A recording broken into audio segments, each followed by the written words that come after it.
This is the after party. I'm No White Guilt, and with me is the Great Order. The Honors Roll Call highlights and celebrates those who have conscientiously committed to monthly gifts in my work for White Wellbeing. And appearing on the All Stars portion on the Honors Roll Call today is Mrs. Jess Horst. And those remaining on the Honors Roll Call are Evillian, Wayne, Gregory, Inquipper, our very own Dainty Brighton, Johnny J, John N, and John G, St. McFreeman, Richard and Ryan, Jason, Elaine Sabatino, a dear lady, Albertus, Johnny, Forno, the rocker, William, Andrew, Hungarian Spectator, Pete, and Yaz, our very own, Prometheus Epoch, J.S., Rujash, Miss Rosemond, Ashley, Jacqueline, and Starshine Girl, and Greg G., Sammy, as well as Euphemia, just saw her, Bridgeburner Bear, Ron, Jim, and Omar, Greg M., Thomas, and Robert, Dr. Jellyfingers, Saibon, and Trent. Your commitment to White Wellbeing is beyond reproach, and I salute you. If you are not one of these people, ladies and gentlemen, be sure to thank them, because we grow in large part because of their financial gifts. And you can become one of them for as little as $1 a month if you wish, by way of any of the links in the description. Have a look. And don't forget, we also have cryptocurrency options as well. As there was or were no financial gifts last week on tap, there is no crown winner. But if you would like to financially gift, please do so on Entropy, which will be up in just a moment at 15%. You can ask questions over there that won't disappear unless you or I delete them. You can also vote on questions. And you can financially gift over on Cash App as well. Link is down below. And there it is only 6%. Jared and I evenly share those financial gifts with our guests on the after party. Now, if you all were listening this past Sunday, you heard me talk about something truly amazing that is going on, and that those who have eyes to see and ears to hear would become aware of these things going on. And I will say that it has already begun. And you will see more and more of this magnificent, pole-shifting, earth-changing reality, this victory for us as we continue to march forward to recapture our destiny. And today, on tap, is a sagacious and upstanding individual, a man I deeply respect, the man who puts the magic in Oz. Lovely Porridge. Welcome, Porridge. Please introduce yourself to our esteemed community and tell them where they can find you and your work. And then Mr. George is going to take us into this enlightening discussion. Thank you much for that kind intro. I really appreciate being here. And I'm glad you invited me on, because there's a lot I want to say about this topic that I didn't get to say in the video I made. You can find me on Ruination, and I've also got a handle, Lovely Porridge. So most of my work will be on YouTube. Hold on one second, Porridge. Your audio was fine before the show, and it just started going in and out. So if there's a change you can make, or if you want to drop out and come back really quickly, and we can have you tell everybody. I don't want anybody to miss your links again and the work that you're doing. So have it a go, and let's see if we can hear you now. Can I just do a quick test now? And if it's not going to work, I'll unplug and try it again. All right. Yeah, do that, because you're still fading in and out. Yeah, we're going to get the link up in a few minutes in the chat for Porridge's video. If you guys haven't seen the description, we're focusing on his latest video about indoctrination of children in elementary schools and even in preschools. So it is a bit of an upsetting subject, but it's stuff that we need to know and be very well aware of. We'll touch some on the university stuff too, because of course that's where the teachers are being indoctrinated that then pass on this poison to our youngsters. Obviously, a few weeks ago, the Harriet True K episode was a good one if you want to get more into the whole college thing and culture there and how that's become a mess as well. So please go check that out. And of course, Porridge is my good friend because we did something we're both very proud of. People still ask us about, and that was the big video contest back at the end of last year. So that's something we'll go grab and put the link to in a moment as well. Last Message to the West. That was such a resounding success. So much support from you guys, the community, that made the fund so much bigger so you could give some nice, generous prizes to guests and some amazing videos that we were able to share with people. But I'll go grab those, and it looks like Mr. Porridge is back. Let's hear how your audio is, my friend.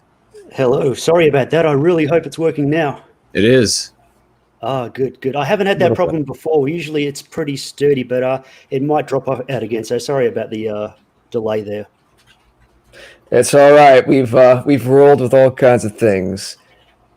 But why don't you mention your links, and we'll get them again at the end, and then we'll go into the contents of your video. Just Ruination Media. That's where I am on YouTube, and you can look me up on BitChute as well, and hopefully the search bar will lead you to my videos. Yeah, and then on Twitter you have a account for Lovely Porridge and for your YouTube channel Ruination Media. That's correct. Right. All right. Well, we're going to get into the nitty gritty. As I was saying when you dropped out for a moment, it's an intense subject, but something we need to know about. Why don't you just tell us why you did this and how you did the research? Because I'm interested in that. There's a lot that you present in this video. Yeah, well, it's been something on my mind for quite a while, and I've known for a long time that schools have been very politicized, and a lot of parents are uncomfortable with the idea that some of these educators see schools as a way to promote their ideologies to future generations. Mm-hmm. And a lot of them make no secret of that. A lot of teachers will tell you straight up that the reason they went into teaching is because they want to be part of creating a change, a better future, to teach the new generations how they can change the world. In my opinion, I think if you're going into teaching, it should be because you want to teach kids math or give them the skills that will help them in life. Right. But really, a lot of schools are now like a main target for all these lobby groups and advocacy organizations who the only reason they're there really is because kids are a lot easier to manipulate than adults. And if you can get your ideology into schools, you can eventually get them into law. I think that's really insidious. Yeah. And I think a lot of it is really deceptive too. They might have a day dedicated to anti-bullying, but the whole focus of the day is on gay lifestyles and sexualities. And you think, what the hell? But my focus was on these so-called anti-racism programs, which might sound good on the surface to a lot of people.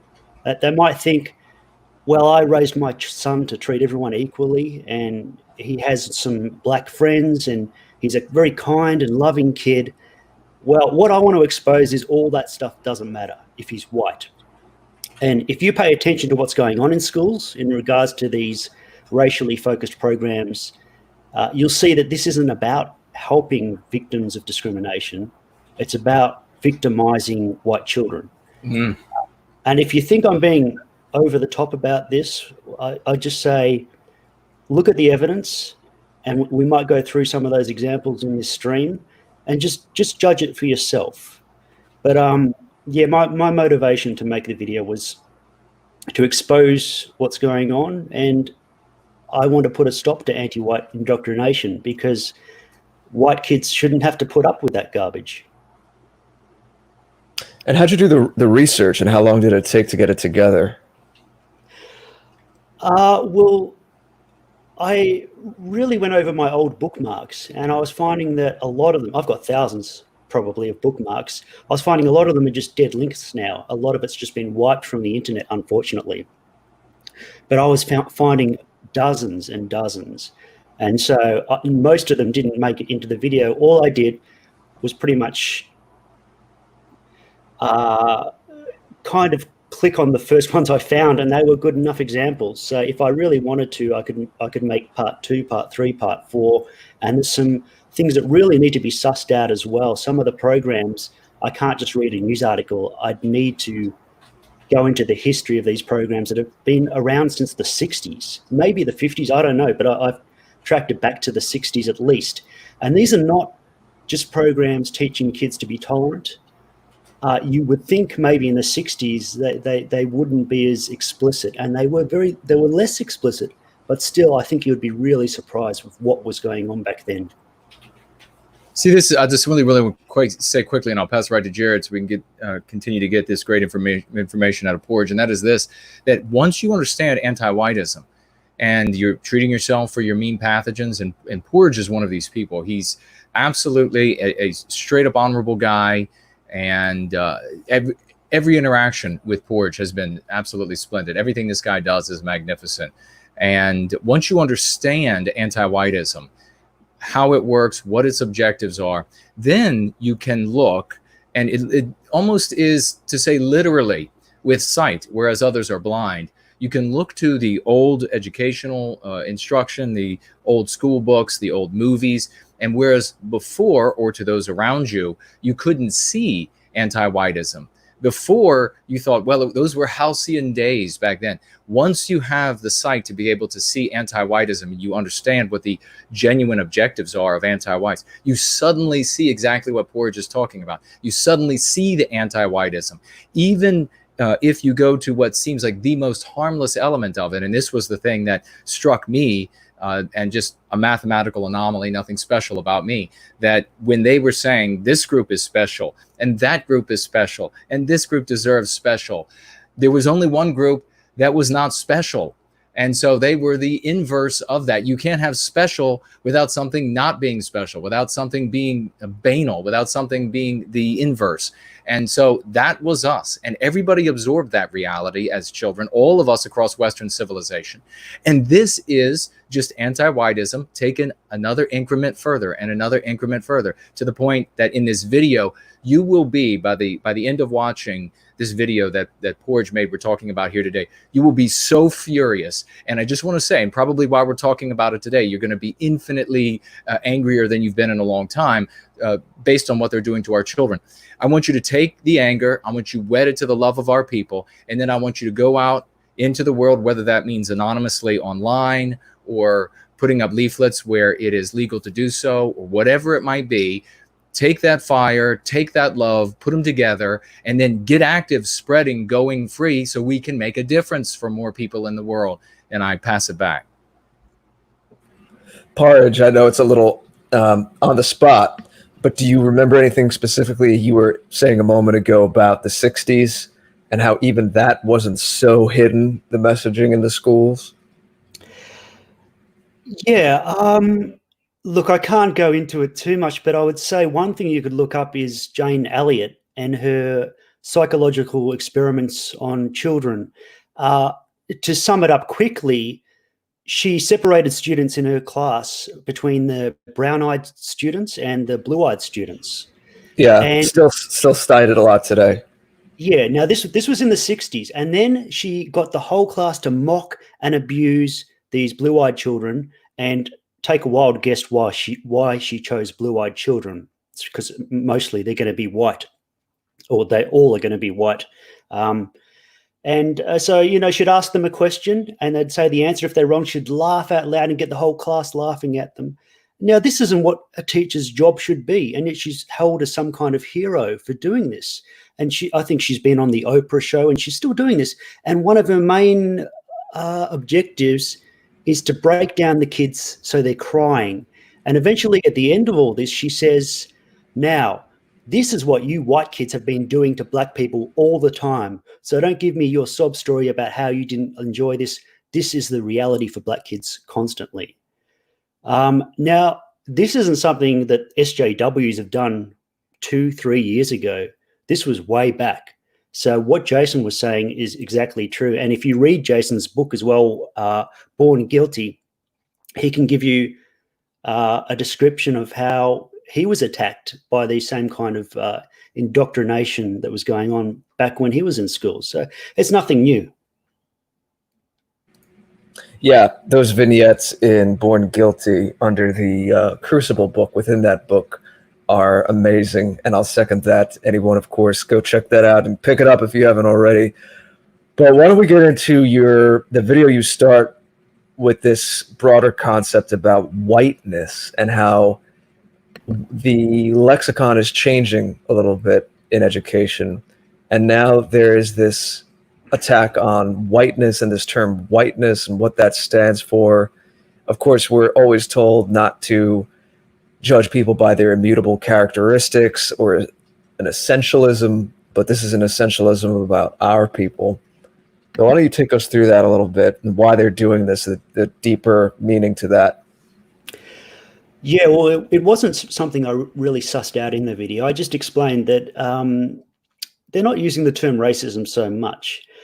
And I think there's a lot of frustration from these educators because so many white people are confused about the term racism.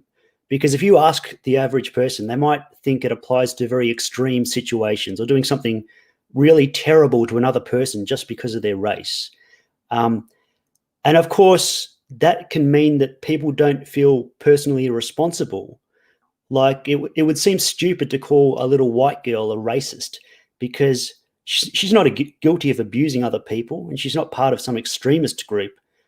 So this is something they had to fix.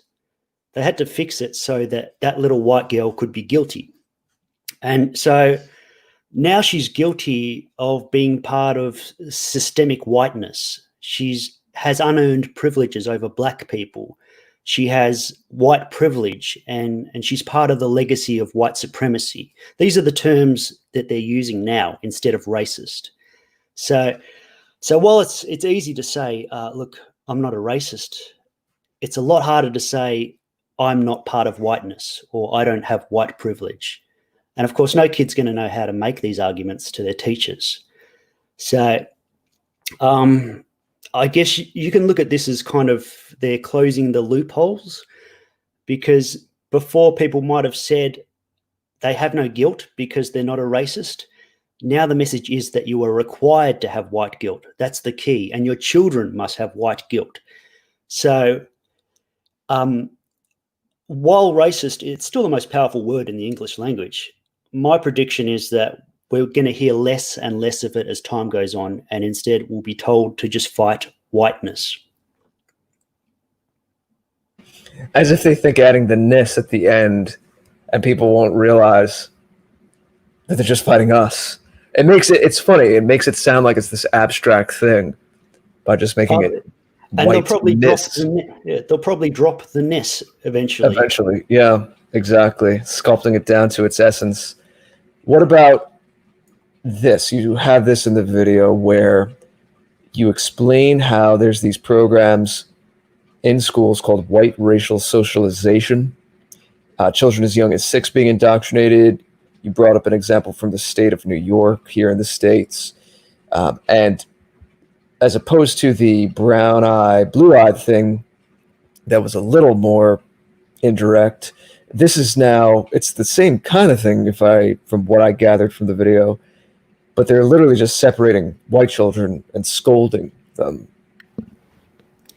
That's correct, yeah. So this program, I've forgotten the name of it, but it's kind of a mixture of different ideologies, and it's being run by this woman named Antiwhiteism, and she has a huge problem with white people, and so she takes it out on little children in primary school. And so this program, it's really sick. It's a wicked way to psychologically abuse children. And from what the parents have said, these children will come home in tears, crying. So to give you a basic rundown, like you said, they separate the white kids and the non-white kids into different rooms, and they call these affinity groups. And in the non-white group, it's all about giving the kids confidence about their racial identity. It's about celebrating of their culture and their history and their race, which I have no problem with. That sounds really good to me, because obviously these teachers realize that in order for these kids to be happy and healthy, It's important that they have a positive view of themselves and where they came from. But it seems like they don't want the white kids to have this confidence about themselves, because they actually promote the opposite. And with these kids, they're subjected to degradation of their identity. They're taught about how their ancestors were racists, and that their existence is oppressive to non-whites. And so maybe all this would be a bit confusing for the white kids. They wouldn't understand what the message is really meant to be. And so here's the really sick part of it. The teacher has made it crystal clear in a language that any kid can understand. And they did this by giving cupcakes and treats to the non-white kids, but the non-white kids don't get any of those treats. And that is a message. The white kids, you meant to say. Sorry, yeah. The non-white kids get treats, the white kids do not. And that is a message that any kid can understand. Why do they get cupcakes? Because they're brown and they're getting rewarded. Well, why don't I get a cupcake? It's because you're white and you're being punished. I mean, and again, it's under the aegis of, we want you to know how they felt. They used to be oppressed. It's that kind of thing. Yes, I don't know whether they even explained it to the kids, but I think the kids pick up very well on what is happening and the unfairness of it all. Can we talk about that BBC special a little bit as well? Go ahead. Because I didn't mention this in the video, but that Antiwhiteism program that I mentioned, a very similar program that's based on it and has been put into the schools in the UK, Australia, and Canada. And it's not just New York either, by the way, it's across the US. So while I was making that video, the BBC brought out a 4-part series using the Affinity Group program. It's called something like The School That Tried to End Racism. And I've only seen clips of it so far, and Laura Towler did a video on it. But they really go after this redhead kid in it. And at one point, he's almost in tears, because in all these little exercises and experiments they do, he ends up being the one with the most privilege. You know, he's the most racist one because he's the only white male of the group. And I think this kid will only be maybe 12 years old, and they're trying to make him just feel awful, like he's a really bad person. And what did he do exactly? He's just white. And when you watch it, it just makes you really angry, because I just want to walk in there and say, listen, kid, these women are full of crap. They're absolutely insane anti-whites. So don't listen to anything, because they're just anti-whites who want to make you feel guilty. I don't know what I would say, but maybe Jason, you would have a few choice words for the teachers, and maybe something to say to the kids. Oh, I would have definitely a lot of things to say, but you're hitting the nail right on the head. And that's the kind of thing that any person, even if they're brand new to going free, and excellent to bring that up, even if they're brand new to going free, they can go into an environment, and you should, and we've spoken about this before, if you are in front of children and you hear adults being anti-white, even if they're not your children, even if they are those people's children, stand up for their white children, because their parents are harming them. If you saw a parent savagely beating a child, I'm not talking, a lot of people believe in spanking, and that's your thing. I guess it really depends on a lot of factors there. But if you saw an adult savagely beating their child, you would stop them from doing it. If you saw an adult with their child and they were exposing their child to pornography or molesting the child, you would intervene. You have to intervene in these cases. And yes, you can't, and you don't want to cause a big spectacle, because you want the impression on the child or children to be a positive one about who and what you are relative to the parents. And there was who did this recently? It might have been Irish Ice, or somebody was. They approached a family, and I guess it was grandparents with children, and went up and gave proper like body bubble space and cleanly cut otherwise, and spoke intelligently and gave just a couple pieces of information and then moved on. So I've had these situations, and you all can do this too, where you say to the children, or in front of the children, hey, this is really anti-white. This is going to make life terrible for your children. You really shouldn't talk that way, and you shouldn't pursue objectives that are going to harm the lives of your children or the lives of these children here. And if that's all the power you have in that scenario to be able to wield and then leave, the parent could get upset. I've had the couple times that I've had the opportunity to do that, they weren't terribly happy, but they didn't behave in a way that would make you terrified to ever do such a thing again. It's your duty, as a matter of fact, just to be polite, to say something in the defense, to protect those children, even if it means from their parents, as you would in molestation and physical beating, etc. Or if a parent was putting their child at risk, say walking across climb across the girders. I want to get a video of that for whatever social network they're on. You would intervene. Same case here, and you don't need to know more than to be able to say anything that is going to arrive at an anti-white conclusion is going to be harmful for the children, is going to be harmful for that little girl, that little boy. And that's all the brilliance you have to have. That's all the training you have to have. And you will have an immense impact on their lives. You never know where it will end up. They might end up realizing that there is an alternative to hating themselves.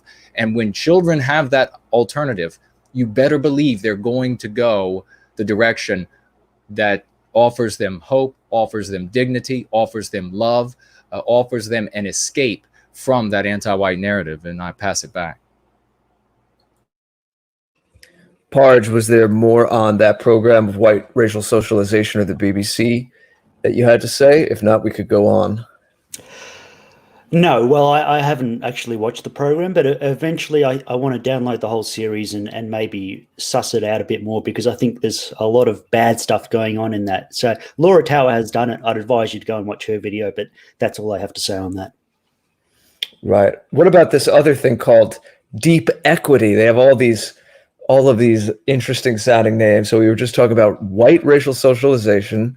So that is shaming white kids. They're trying to do this. Leveling out. That's what this is under the guise of. It's always leveling out. Well, these other kids, they come from this legacy of oppression and not having a leg up. So we're going to give them cupcakes, make them feel good, and we give them self-esteem. We take it away from the white kids. Maybe they'll be more on par in the future. It's always this abstract, theoretical leveling out of everything. And again, the way that that's sold, the tip of the iceberg stuff, the way that it gets to parents if they don't dig deep, some of the theory behind it might sound like it's okay, not the practice if they actually heard what's going on. But this is what it's under the category of, that white racial socialization. So that's what we were just talking about. What is this other thing called deep equity that's been going on in education programs? Yeah, well, deep equity, this is another program entirely. And, Tucker Carlson covered it recently in a program, and he seemed to think it was something new, but no, it's been around for a while and it's in a lot of schools. But this program is actually for the teachers to show them how to instill white children with guilt. So one of the main goals of deep equity is to turn the white kids into what they call a white ally. So in other words, it means that you have to ally with non-whites and join them in the fight against whites. That's basically what the program is.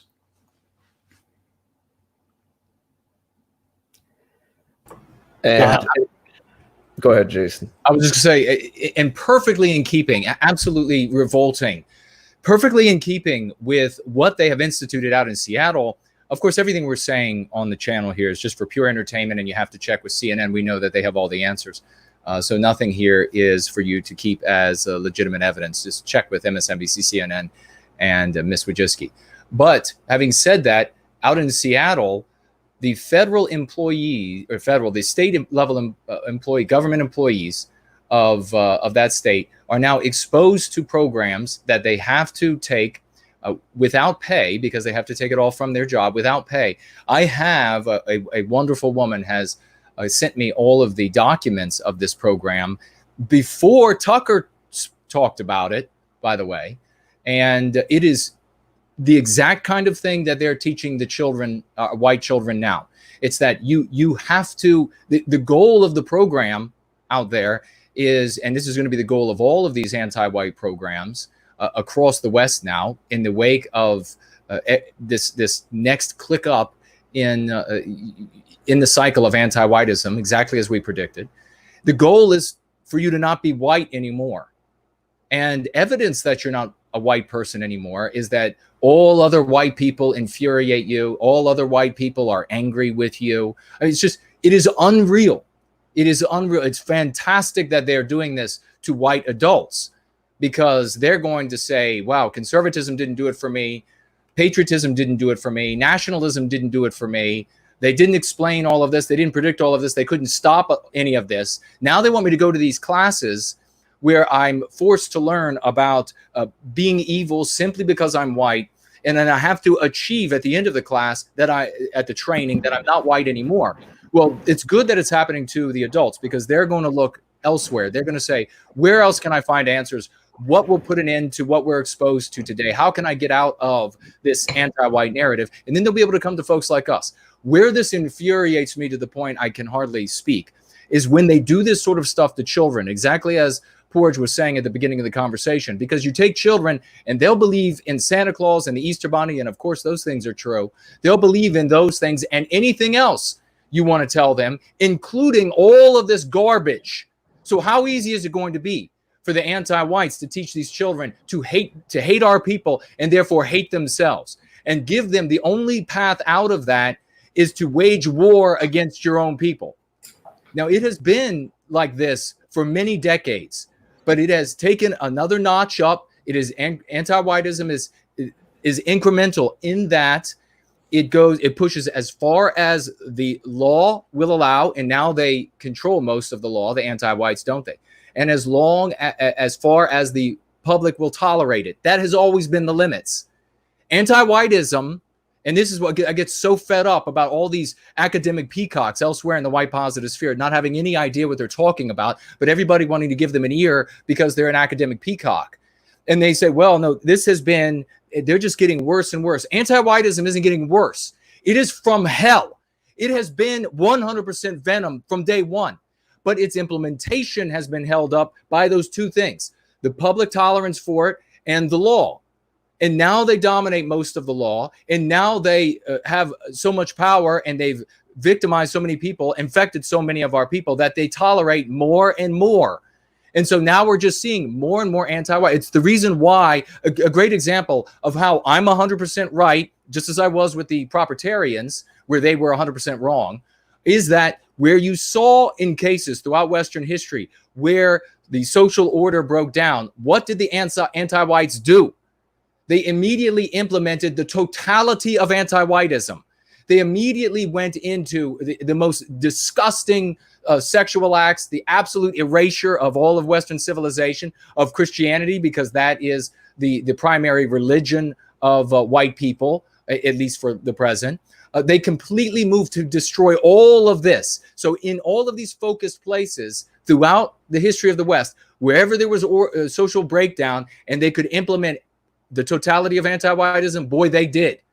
And you saw our children in whorehouses. You saw our children dressed up in the clothing of demons and sexless and on the stage stripping for adults. Of course, none of that happened. You'll have to check it out for yourself. But this is the reality of anti-whiteism. This is why we have to step in and make sure that we reach. And let me tell you what, there are going to be a lot of people that are going to be fleeing now from the sinking ship, and good that it's happening, of Kurt Doolittle and crew.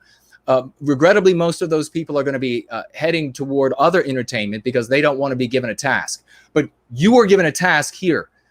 You are expected to do something on a daily basis, if possible, but if not, every other day, to help recapture our destiny. It starts with you personally. It starts with your family. It's going out into your community. It's getting online, and it's spreading this. And as many folks as we can reach out there in the white positive sphere that's fleeing that sinking ship, we'll get the best ones, rest assured.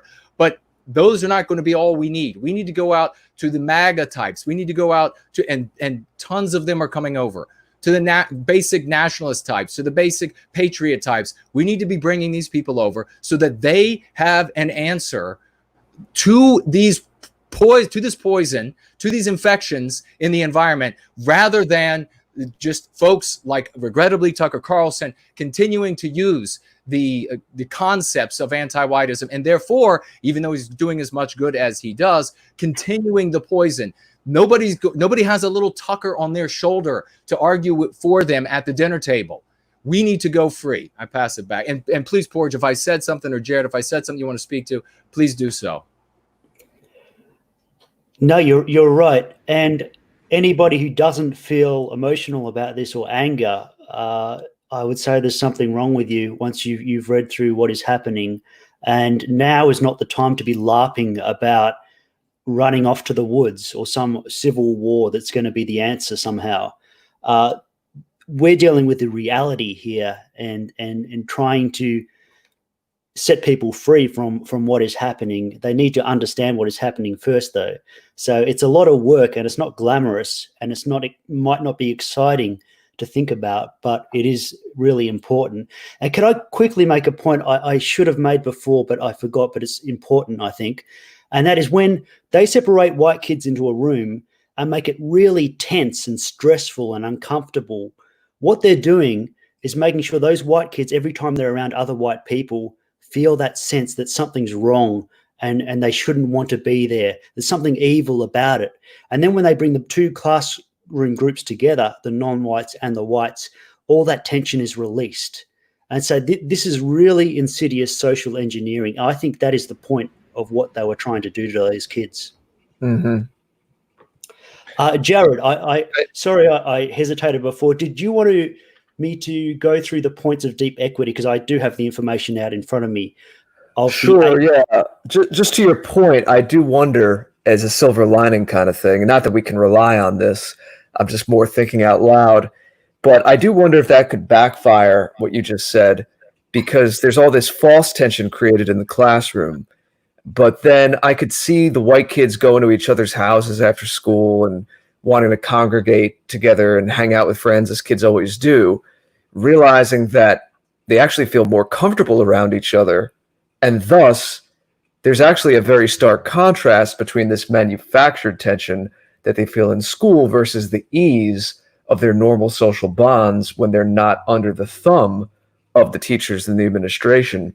Maybe they would realize, wait, maybe in some cases they would feel that biospirit and that shared connection amongst each other more so because of that. Something that we can at least hope for as we do what we can to push things along. But yeah, why don't you take us through these 8 points of what they are poisoning our children with?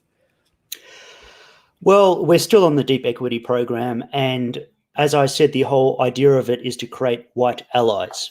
And they give you 8 points on how to do that. Maybe we could play a little game. I could read you a point and you could interpret it to say what it really means. So, for instance, number 1, you have to see race. What do you think that means, Jared? Well, I think that means you really have to acknowledge the superiority of non-whites and downplay anything good about whites. Number 2 is listen to and learn from people of color. Do we need to say? Everything they say is right. Jason, you take the next one. Okay. Number 3, acknowledge the reality of racism. Oh, okay. Well, that means the history of all the evil done in the anti-white narrative by the white race and the innate evil that is inside of you. And of course, the one just prior is to subordinate yourself to non-white people. So that's, please continue. Number 4, acknowledge the reality of white racial privilege. You're born with an original sin. Number 5, this is interesting, transcend guilt. That one, it absolutely is, that they don't like the anti-whites. And ladies and gentlemen, this is a great point that Porridge, and that's why I believe I called him sagacious when we started the show. He absolutely is. pointed out about this, the guilt. And so I'm going to credit Porridge here with this. The anti-whites don't want you to just feel guilty. And a lot of white people are able to, in these anti-white environments, are able to just say how guilty they feel. And that's their payment to anti-whiteism. And then they go back out to their Audi or whatever it is that they drive and their nice house. And the anti-whites don't want that anymore. They want what I was thinking in my mind, Porridge, and you can tell me, actionable guilt or guilt in action.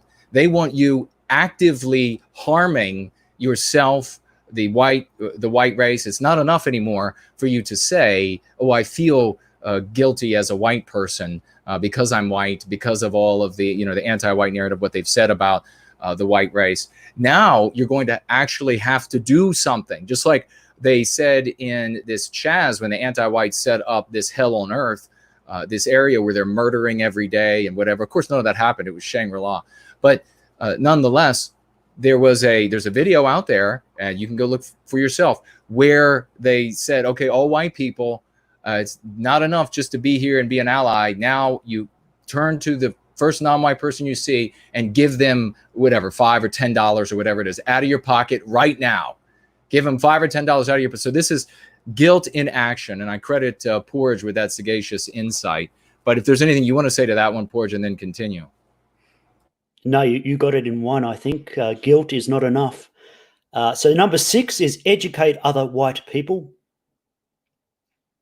Yeah, be a proselytizer in the opposite way we are. Yeah, when they say educate, is that a positive thing, or can that also mean attacking white people who do not fall in line? I'm sure there's a very broad definition of education that might even align with some instincts of a medieval torturer. Number 7, confront racist behaviors, attitudes, and practices. Yeah, that wage war on Western kind. And that's expected of you. Yep. And the last one is number 8, to use your privilege to work for racial and social justice. Give up your resources. Yeah, and now we have to remember. Did we do well at translating? That's exactly the conclusions I came up with, and you put it well. And remember, this isn't something in a college. This is something for little kids. So it's very...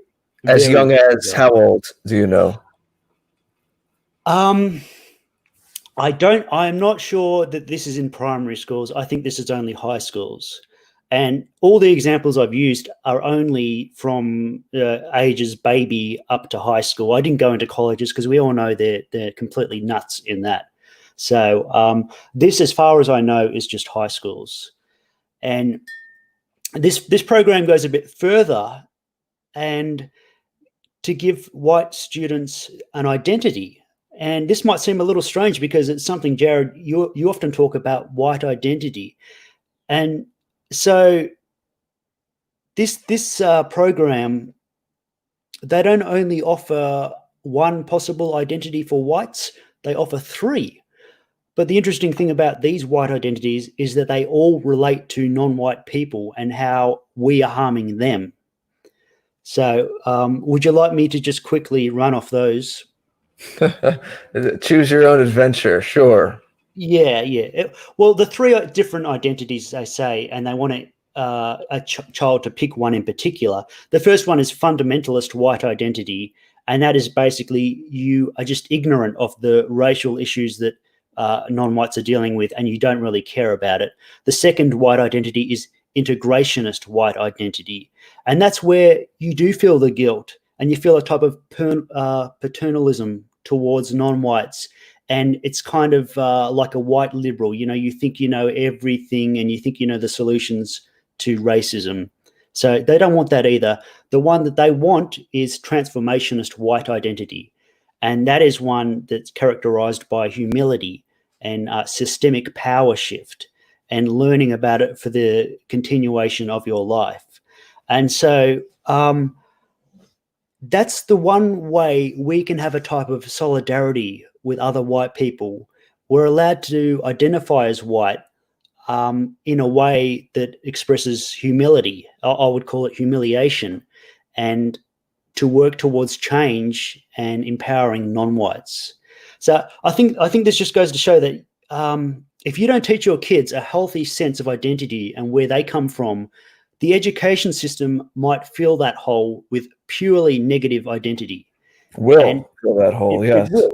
You might say, oh, look, I don't, this is weird stuff. I don't need to teach my kids about what it means to be white. Well, okay, but his teacher might teach him what it means to be white. And I promise you, it's going to be purely negative. Right. There's no such thing as being neutral in this.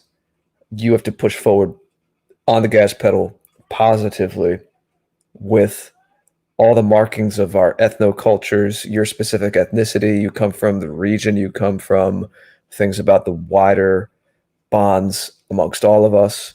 That's what a lot of my material is about, of course, as you said. Thank you for mentioning that. What do we have here? There's a leaked video where there's a whiteout map where the teacher drew whiteout over these countries and said, this is what we did to all of these people. And basically just said, just to be white is to be racist. You had a lot of examples like that. Yeah, well, this teacher played a video from a small YouTube channel called Seriously TV.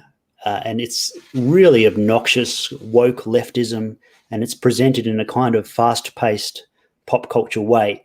And a lot of the stuff on their channel is really inappropriate for kids. But this teacher, it appears, had been doing kind of a white guilt sessions in the classroom, and eventually one of the students pulls out her phone to record it and caught him showing the video and eventually saying, to be white is to be racist, period. And there's not much I can say about this because, yeah, we get it. To be white is to be racist. That's what this has always been about. The only issue here is, why is this guy allowed to teach children? Well, folks, the hits just keep on coming. We're going to go a little deeper, and this might even get a little more upsetting because we're going to talk about even younger children. So you transition to a part of the video where you draw some examples from the UK with children as young as toddler age, just describing what they see with their eyes, just calling a classmate Chinese or Somali and just stating a fact of where they're from. Could get the kid in trouble, could mean things going on their record, meetings with parents. So why don't you tell us what you found about that kind of thing? Well, this story kind of relates to Big Brother because they're putting little 3-year-olds on government lists for what they call hate speech. And then this info can be passed on to their new school so that their new teacher will know they're dealing with a little racist. So now these teachers have submitted thousands and thousands of names of kids who they've labelled racist or sexist or homophobic. They've been punished, of course, but they also put them on a government list, and I think that is pretty scary. The reason I included this as an example of anti-whiteism is because I think it's clear that the kids they're putting on lists for things like saying Chinese boy, calling a Chinese kid Chinese, I have no doubt that white kids are the most scrutinized under this program, under this this list making. On top of that, I would bet that any abuse of white kids by the non-white kids would go completely unpunished, and there'd be no chance that they'd be going on a government list. And the reason I say that is, well, you can look at examples. You look up the name Aaron Dugmore. He was the youngest suicide victim in the UK's history, and he was a victim of bullying. So that should be one of the biggest stories of the year, but most people never heard about it because it just so happens that he was a white kid in a majority Pakistani school, and the kids there told him that white people should all die, and they told him that they were going to bring a knife to school and kill him. And this kid was 9 years old, by the way. And when his parents went to the teachers, they were told that they chose to go to this particularly diverse school, so they would just have to live with it. But Aaron Dugmore didn't want to live with it, and so he ended up hanging himself in his closet. You can You can search this up. I would recommend going to Mark Collette's channel. But yeah, I have no doubt. How about we dedicate this show to his memory? Yeah, absolutely. I would dedicate that entire video as well to his memory. And I think his name, there's so many names now, but his in particular should not be forgotten. I very much doubt that incident was ever put on a government list. And I have no doubt that this government list is being used as a weapon against white children who have unintentionally caused just the tiniest little offence. So that's what I gathered from this story. Speaking of the UK, in England, in places like England, they're saying that certain schools are too white. Only in England? I think well, no, not only in England, but I should have phrased that. Just while we're on the subject of England, I know that's where you started, and then it blossoms out into you explaining about other places as well, and cutting funding if schools have the wrong demographics. So why don't you take us through that for a moment? Well, the last thing we just talked about these kids being put on a list, that's done in the UK by Ofsted. Now, the idea about schools being penalised for being too white, again, that is Ofsted, because they also have a marking system where they rate all the schools. And a particular example I gave was of a school that was too white and it lost its prestigious marking.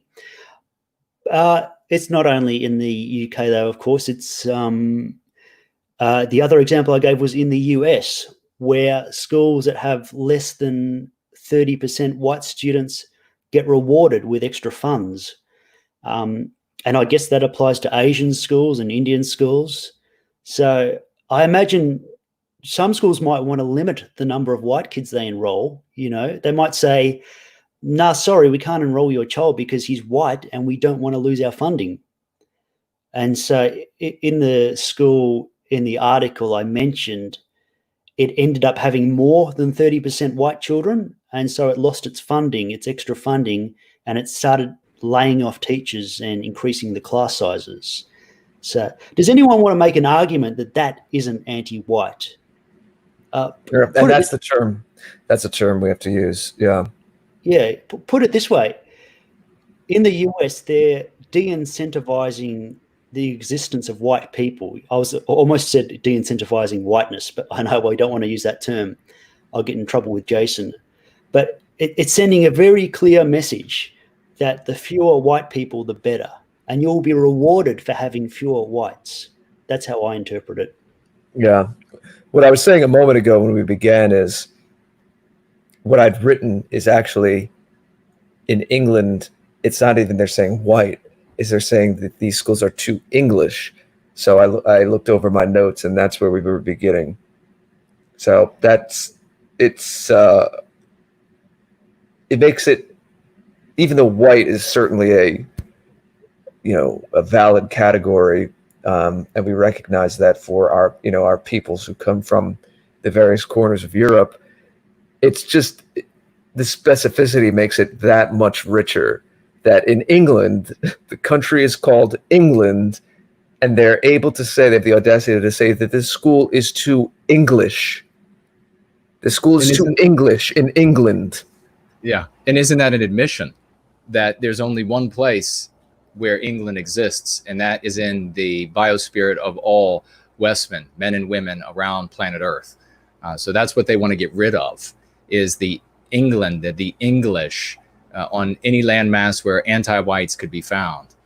What a absolute sometimes the demon with their leathern wings, for all their guile, just outright says what they're thinking. It's too English, it's too American, it's too French, it's too Canadian, it's too any of these, because white people create that, and we don't want that anymore. What an admission!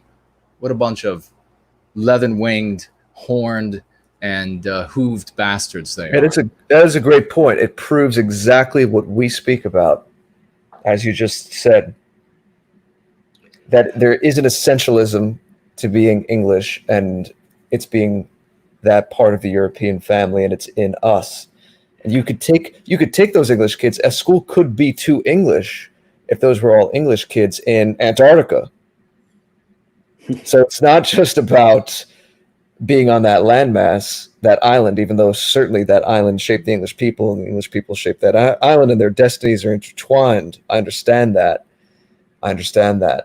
We're not here to make abstractions, but the point still remains that there's something even deeper and more essential. It's what we speak about here all the time. And that, just to finish, is that what we need to educate ourselves, strengthen ourselves with, and educate our children on, because as you were saying a little while ago, Porridge, and what we're so big on here, if these things were strong in our children, strong in all of our people of all ages, then once outside forces tried to get us off kilter and presented this BS, the contrast would be apparent.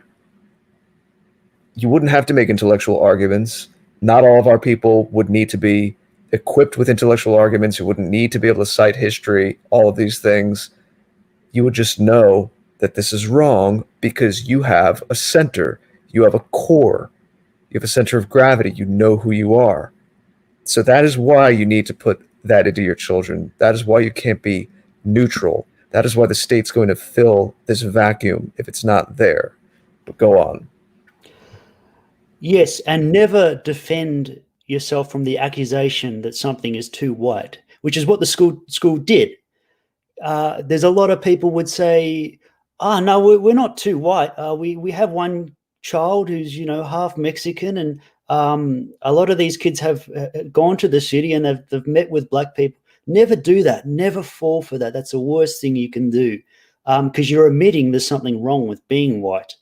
And that's exactly what this school did. I think it was kind of funny that I mentioned that the teachers told the reporter that usually the kids go to farms and zoos and they go to the countryside to pet animals. But after this, they lost their prestigious ranking. They decided to go to a mosque and a factory, two ugly places, instead of going to these beautiful countrysides and that. And so I don't even have to make a comment on that. I think it says it all. Yeah, why don't you just briefly mention, it's just humorous almost and unbelievable. They're trying to find, again, these are the people that tell us there are no essentialisms out of one side of their mouth, and you're trying to find little evidence of if you have certain genes or neurons firing in your brain that might be extra sensitive to picking up on differences between people, that again, with young children, well under 10 years old, single-digit age, they're trying to see if they react negatively to spicy food. I mean, this is a witch hunt. It sounds like we're making it up, but we're not. It's tempting to laugh at the absurdity of that, isn't it? But really, if you think about it, it's not funny at all. It just shows that they've got the microscope over your child, checking for the tiniest traces of racism. And remember, they believe that racism is the most evil thing in the world. There is nothing worse than it. And they want to prove that your child is a racist. And they'll take anything, even something as stupid as your baby not liking curry. So what does that tell you? If he doesn't like curry, he must be racist against Indians. This is insane. I imagine if he doesn't like bat soup, does that make him racist against Chinese or something? I don't know. But bloody hell. There was, on top of this story... Those are more advanced palates. I know I shouldn't even be rationalizing this, but you might grow to like curry as an adult, and what 5-year-old's going to like curry? At least our 5-year-olds. It's ridiculous. Yeah, well, I think Indians bring up their kids, they introduce very small amounts, and by the time they're old, they're on a huge amount of curry. But yeah, and this is targeting babies, by the way, too. This is about nursery schools, and they're trying to weed out racists amongst babies and find out who's guilty. And I think it also ties in with another story that I mentioned about sorry, I'm just trying to remember. There was a kid, and the teacher brought out a tray of brownies, and so this kid shouts out, "Brownies!" And what ended up happening is the teachers rang the police. And now this is not a crime under US law to yell out brownies, but the teacher actually rang police and they investigated this. And the police went to talk to the kid and find out what he was about. And then they went and talked to his dad and sussed him out. And then they referred the whole incident to the Child Protection Agency in the area. And you've heard this stuff, they claim that the police are over-policing black kids and criminalizing black kids. And that's what they claim. Well, what is this? Because it sounds to me like white people are they're put under incredible scrutiny if a 9-year-old kid gets the police called on him just for calling out a word.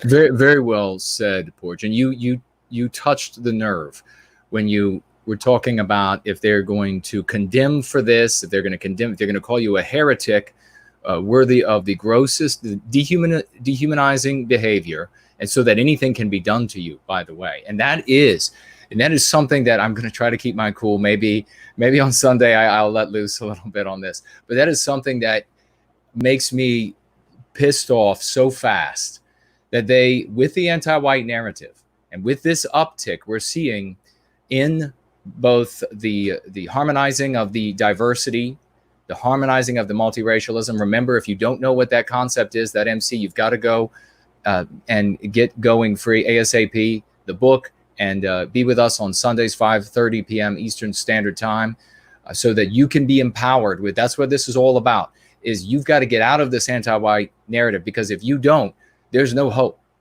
Porridge was just mentioning it right there. If you respond inside their story, there's no hope. The brightest people have been losing to this forever, for longer than we've been alive. So it's time that we get out of their story and be the hero in our story. And that starts inside Prometheus Rising. And then at the end of that tale, you pick up the pen and you begin to write into those pages how you are going to be the hero in your life, in your family's life, to your husband, to your wife, to your children, to your siblings, and to our descendants. That is what it means to be writing our own story. But here's the thing. They are, with the anti-white narrative, dehumanizing us as a people, and therefore us as individuals. And you are dehumanized in all war propaganda. The neighbors, it's getting late, But in all war propaganda, the first thing that is done is to dehumanize the people you want to victimize. Because if you don't, then it's going to be difficult to order your henchmen, what was that? Not myrmidons. Yeah, it was myrmidons to get your myrmidons to just decimate the population, because they'll see their humanity. So you have to dehumanize them. As we are dehumanized, if you already don't see that we are victimized and raped and murdered and robbed from, and etc. Look at the thousands of videos. If there are thousands of videos over the past few weeks across the West, that these people have been videotaping themselves, celebrating the harm that they're doing to us. How many more times has it happened? How much more horrific has it been? They're able to do this because we have been dehumanized, and they are making the anti-whites in general, the dehumanization, worse. It is coming from the top down. So this is something, dehumanizing our children, dehumanizing our adults. This is something that we have to put an end to, and there is a way. It's going free. Nothing else has worked. Nothing. So let's focus on going free. Let's save ourselves, our families, our children, our neighbors, our community, and grow out from there. And I want to say, as we are working forward here closer toward the end of the show, and I think we've just been going for over an hour. I don't know how long. It's been a great show so far, and we got a lot of energy. But I want everybody to know that if you have any questions, you can tag me or Mr. George in the live chat on No White Guilt. Tag me there as No White Guilt, the Great Order, or I guess, Jared George for Mr. George. Yes. You can also tag me over on the Discipline channel as Discipline with NWG. I'm a little less likely to see that. if you have a comment that you don't want to disappear, that you don't want us to miss, go to the discipline with NWG entropy link that is in the description below. You'll be able to find it there. There's a question widget, so you can write your questions in there. You can also financially gift over there if you'd like to do that. I think I saw a financial gift. I do see a financial gift on the no white guilt entropy, so we will get to that.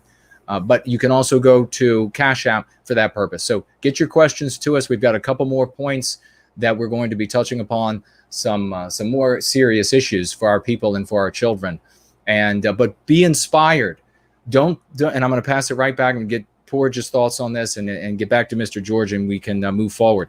But I want you all to be inspired. If you saw last Sunday the extraordinary news that I delivered, nothing like it ever in the work that our people have done for our well-being, nothing like it ever.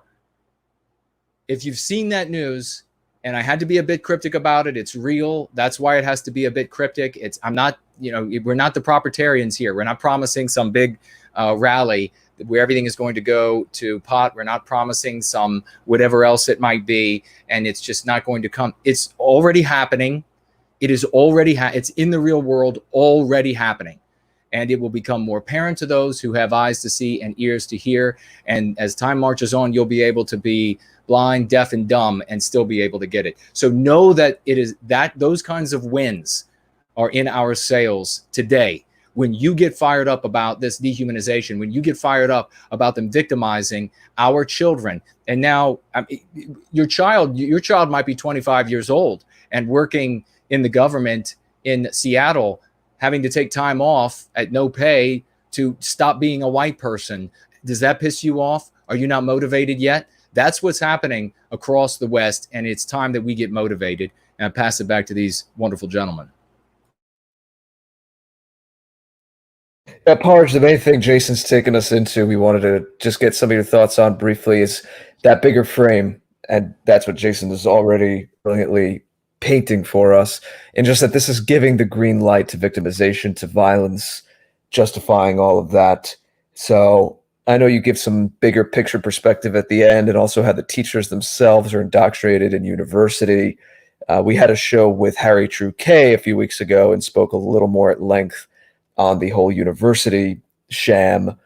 But why don't you just give us your big picture thoughts, and then Jason will see if there's any super chats, donations, financial gifts, and questions from the audience. Yeah, well, we're not doing this to just make people outraged for no reason. And it's not just a case of, hasn't political correctness gone mad? Aren't these stories crazy? Or what will they do next? No, we put this information out there as a way to let people know what's going on so there can be change, and the ways with how we should react to these things. And as Jason said, it's a lot worse than what has just happened in the stories, because this leads to violence. A lot of parents see what's going on in the world, all these insane political ideologies and social manipulation, and they might say we need to take a stand now, because if we don't, this will end up filtering down to the schools and they'll be pushing this craziness on the kids. But I want to say to them, you've got it backwards. All these things that these radicalized people want to see in the real world, they push that in schools first, and later it comes into law and is forced on the rest of us. And you can pick any issue, like in the case of American schools. You might have the right to bear arms, but in the classroom, kids can be expelled for even drawing a gun. You might have free speech, but in schools, they don't believe in free speech. They have extremely repressive speech codes. And I think we pointed that out in some of the articles, because these educators don't believe in free speech. They don't believe in the right to self-defense. A lot of them don't believe in genders, and they don't believe in Christmas. And so they're using the education system to create a kind of world that they want to live in, where Christmas will be banned if they want that. And so first it's banned in schools. They want radical sex theory in the real world. So first they push that in schools. And so eventually when these kids enter the real world, it won't be a huge shock to them to find that the stuff they grew up in their school is also being written into law, or at the very least, the things that they were forced to accept in school. Now the rest of society is forced to accept those things. They've been conditioned to accept it.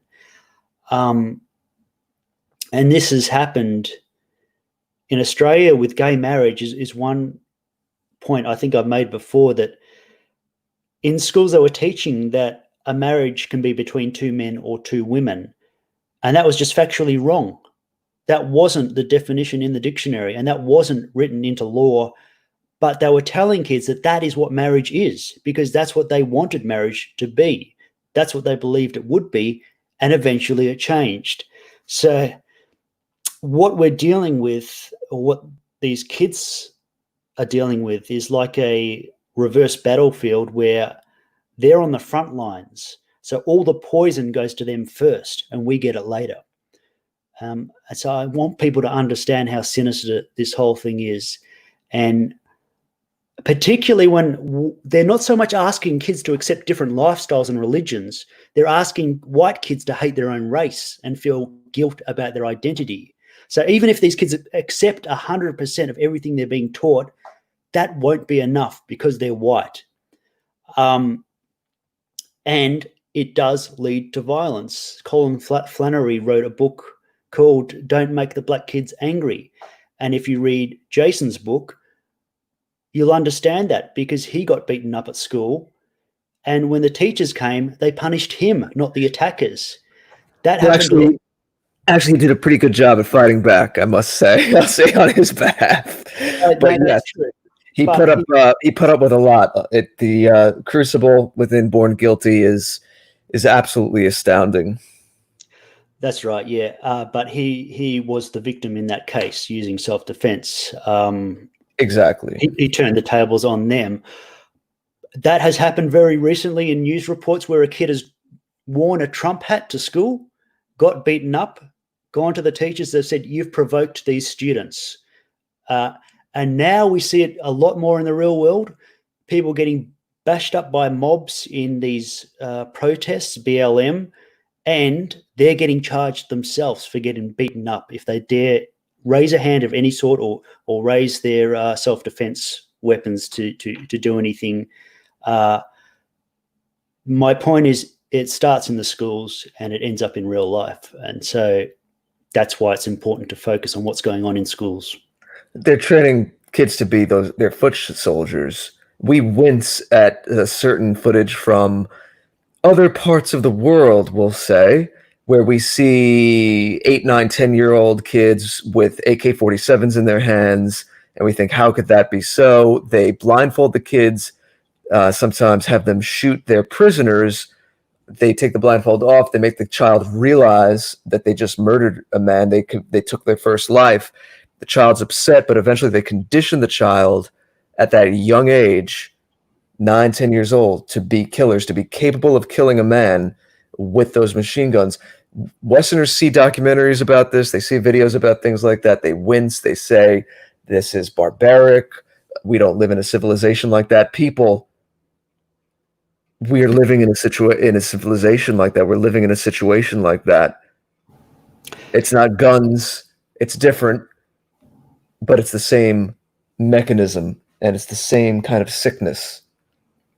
That's right. Training foot soldiers to destroy you. They're training your own children to destroy you. You're the one on the firing squad. It's even worse, in a way. It's not a prisoner of war. You're the one on the firing squad when they take the blindfold off. They realize they killed their own parents. That's right. And in Africa, that is one of the things they do, is that they take these kids to join their army. The first thing they tell their kids to do is, here's a gun, you have to kill your parents. And you say, well, it's hard to even imagine how evil that is. But we are importing these cultures into our countries.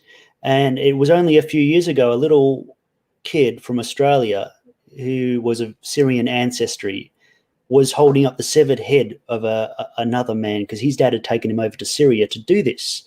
And it was absolutely shocking because this kid looked essentially like a little Aussie kid. He was about 7 years old, and he'd probably seen nothing terrible in his life, and yet here he was holding up the severed head of a man. This would be unimaginable 20, 30 years ago, maybe even 10 years ago. And yet this is where we are because we've imported this. So never get smug that, oh, no, these things could never happen. Some terrible things are already happening as a result of multiculturalism and mass immigration. Very well said. And Mr. George, that point about they take the mask off and they've seen that they shot their parents, that was very powerful. And I think what immediately occurred in my mind is that they are so victimized, so victimized and suffering from white noir, MPs, and brainwashed by it all, that they would probably smile at the discovery that they had done that to their parents. We've had this all ladies and gentlemen, this idea, it's an MP, if you haven't heard us talk about it before, where the children always rebel. They always want to destroy no, that is absolute Bravo Sierra. Yes, that needs to be said more. Yeah, it really does, because the youth have an energy, and that energy can be and was directed toward the ennoblement, the grandeur of the civilization they built on top of what their parents had done. They desire to strive to emulate them, to imitate their parents in some ways, but to also emulate, to go a little further, to do a little better. That is the energy of youth. This idea that the children always want to destroy, there would never have been if that were the case, there would never have been a civilization. Because as soon as the parents created something, as soon as people created something, they would give birth to children that would then immediately want to destroy it all. You would never get started. No, that is an MP that the anti-whites have given us so that we go, oh, no, it makes perfect sense that these people, the children always want to destroy our civilization, our country, instead of saying, who are the bastards who are teaching our children to destroy, to hate, to despise everything that we are, everything that we create. So it was a clever sleight of hand. I want to ask, and we have a couple questions here and a couple financial gifts, and thank you all for that. Thank everybody who's here today, who's participating. I know we have a bunch of new people, and welcome to you all. Thank you for being here. This is a movement of redemption. It's a movement of love. And we are glad you are here with us. Don't feel that you have to speak, but if you want to, please do. And we welcome you otherwise. I do want to show this. Ezra, chapter 9 in the live chat today, has asked me a question and then shared with me, I didn't know the answer to the question, asked me if I understood what this meant. And I'm wondering if any of you can understand what this means. That this live stream is pinned by Fox News. Is anybody else seeing this on their devices, particularly handheld? Are you seeing that Fox News has pinned this stream? Does that mean we're being promoted by Fox News? It would be one hell of a glitch, but I guess it's possible for there to be a glitch like that. So we have some people. Rory says yes. Jack says no. Eminent Rain says weird. So I think we covered the spectrum. I'm not seeing it. Did he mean to send a link? Maybe he didn't mean our stream. Maybe he meant, hey, this other stream. Check this out later. Let's see. I don't know. I am on @Fox News Twitter. The top thing is a story about Roger Stone's sentence. Then something about an army captain committing suicide. No, these are just stories. B says that she does not see it either. And it'd be funny if someone who's sympathetic to us inside Fox News and causing a quote unquote glitch, that would be funny. We know there's a lot of social media quote unquote glitches that work against us. Yeah. It would be funny if there was a glitch that worked in our favor once, maybe with someone sympathetic to us in a position that could do so and make a quote unquote mistake. But no, don't get too excited. We've hijacked the airwaves. Don't get too excited yet, folks. Okay, well, we're going to have to make an apology after this, I think. Yeah, well, we have some who are saying yes, they have it on their devices, some saying no. So it is a bit mysterious, but Well, who's saying that? Wait, I'm looking at the chat. Who shall I start? well, So- Rory said yes. That he Yes, saw it. on Fox, at Fox News, the main Fox News account on Twitter. No, No, this thing on the top of the header on the top of the live stream.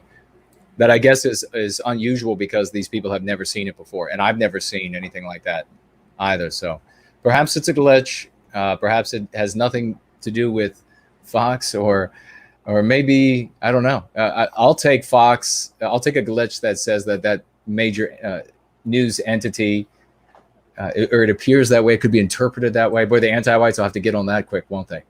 We have over on the question widget, Popcorn Power asking, what do you think of Mark Collett's postering plan? Do you think it is worth joining in from the U.S.? Well, I'll give my quick thought, and then we'll get these two wonderful gentlemen's thoughts on that question. And my idea is not at this late hour. I think they're right about going to be doing it, in the next couple days or day or so or something. And I would say that if we were going to do something globally, I mean, we've already had an organic global leafleting where we had an entire week and we had 9 states and 7 countries were leafleted by people who are going free, and they had our leaflets. They passed out the identical leaflets all around planet Earth. Never happened before in the white positive sphere, and it happened with us organically. It happened with us organically because this actually works. People are actually getting better. Their lives are improving. They're improving the lives of those around them.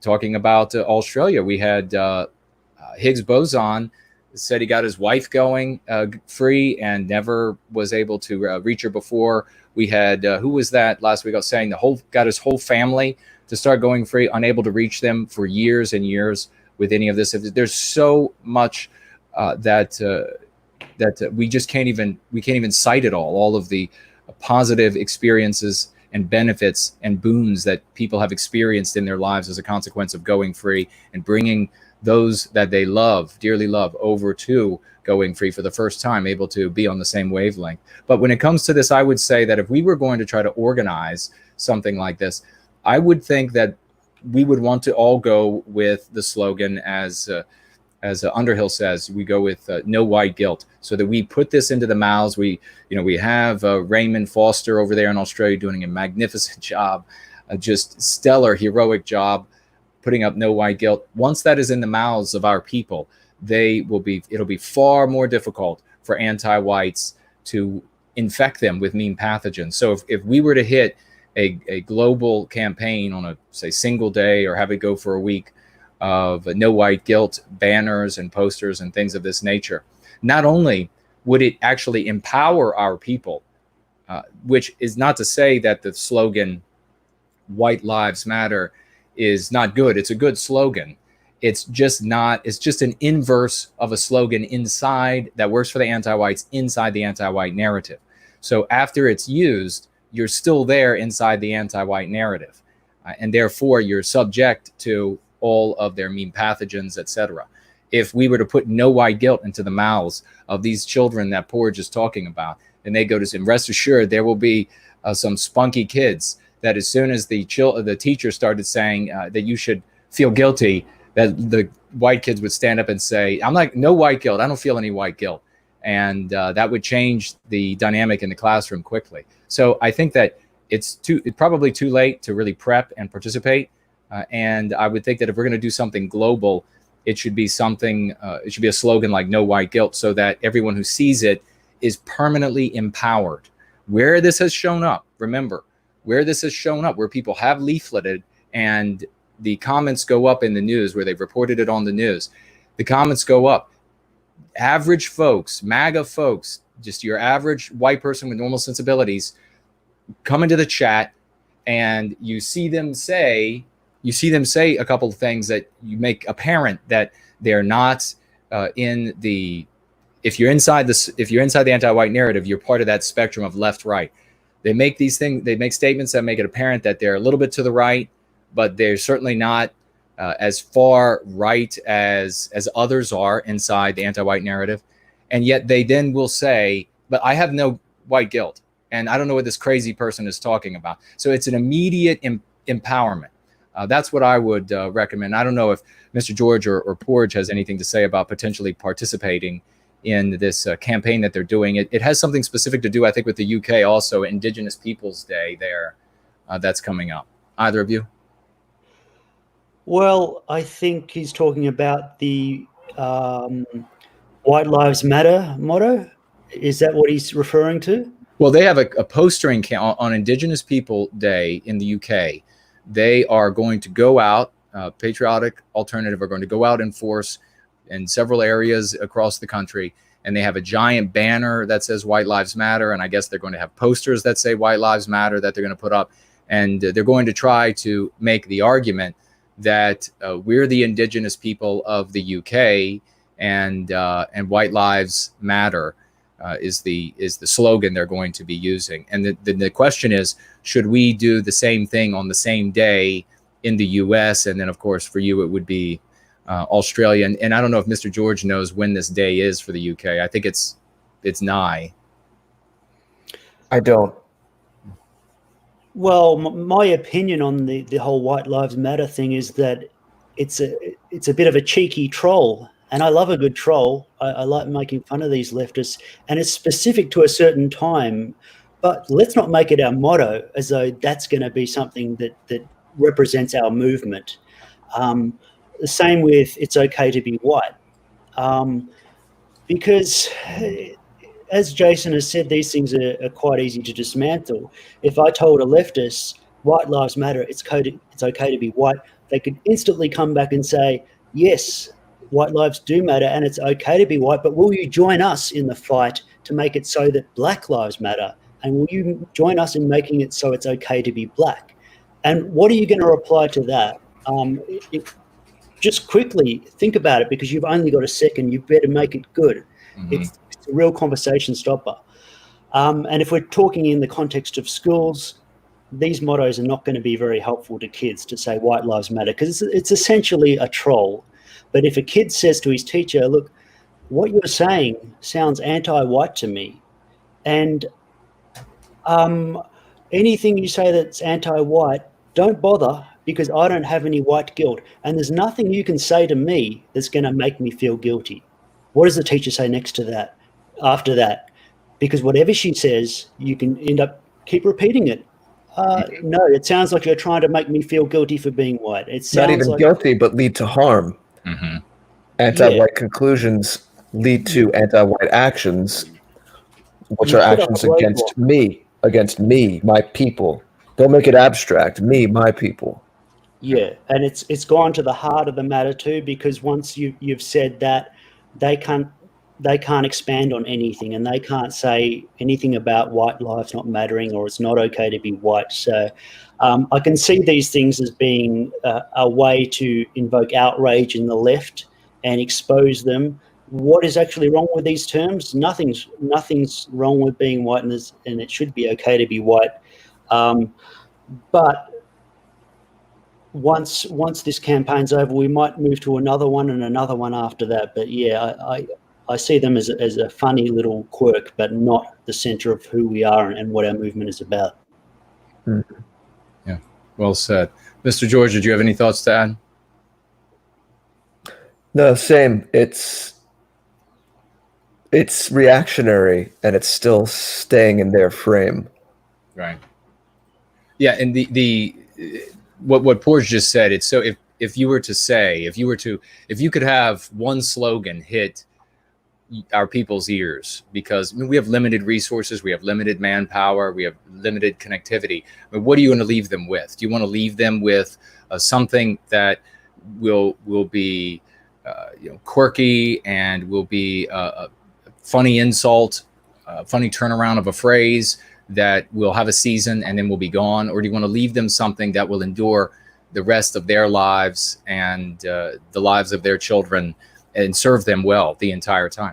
So there's nothing wrong with, and we like this, it's okay to be white. And Underhill had said beautifully about that. It's okay to be white is okay, but no white guilt is better. And we like also white lives matter. But the problem is, as Porridge just pointed out, if you leave that with our people, white lives matter, and you're in a conversation with a vague, an average person, but most certainly with an anti-white, they could very easily, and it will come to mind because these are thought chains. And that's what we talk about with going free.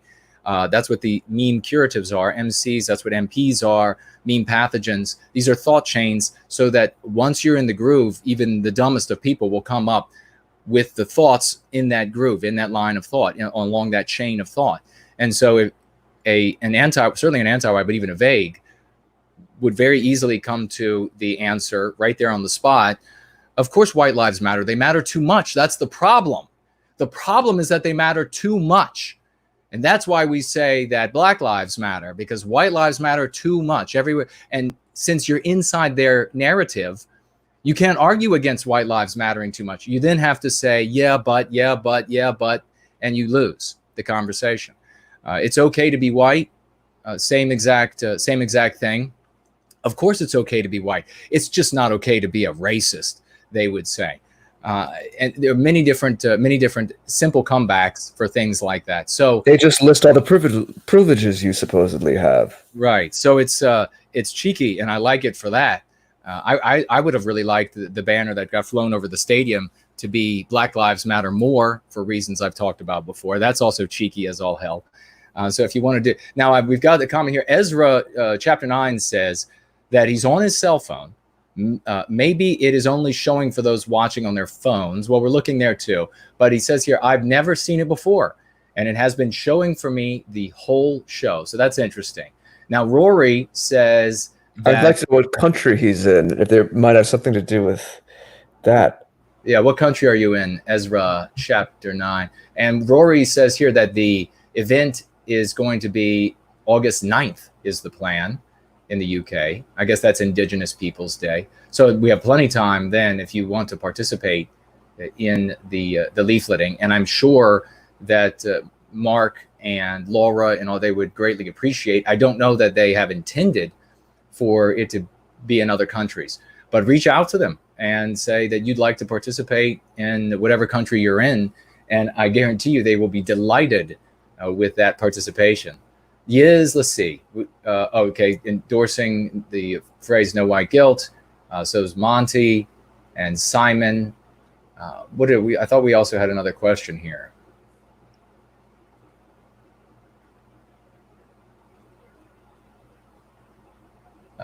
Raymond says, "Just seeing the term no white guilt." Yeah, absolutely. Raymond was out the other day, ladies and gentlemen, and people were honking and giving him thumbs up, and he had a just splendid experience. And so if you adopt the slogan to your heart, you own it, no white guilt, then you will have a thought chain that will serve you, as Porridge just pointed out. You would come up with the right answers in all circumstances that would defend you, that you're not going to, no matter what their reason is, you're not going to accept any white guilt at the end of the day. You're not going to allow any anti-white conclusion. Go Lightly Mama has financially gifted $25. Thank you, my dear lady. That is most kind of you. And saying everything she wanted to say with those $25 and for White Wellbeing. Splendid of you. Thank you.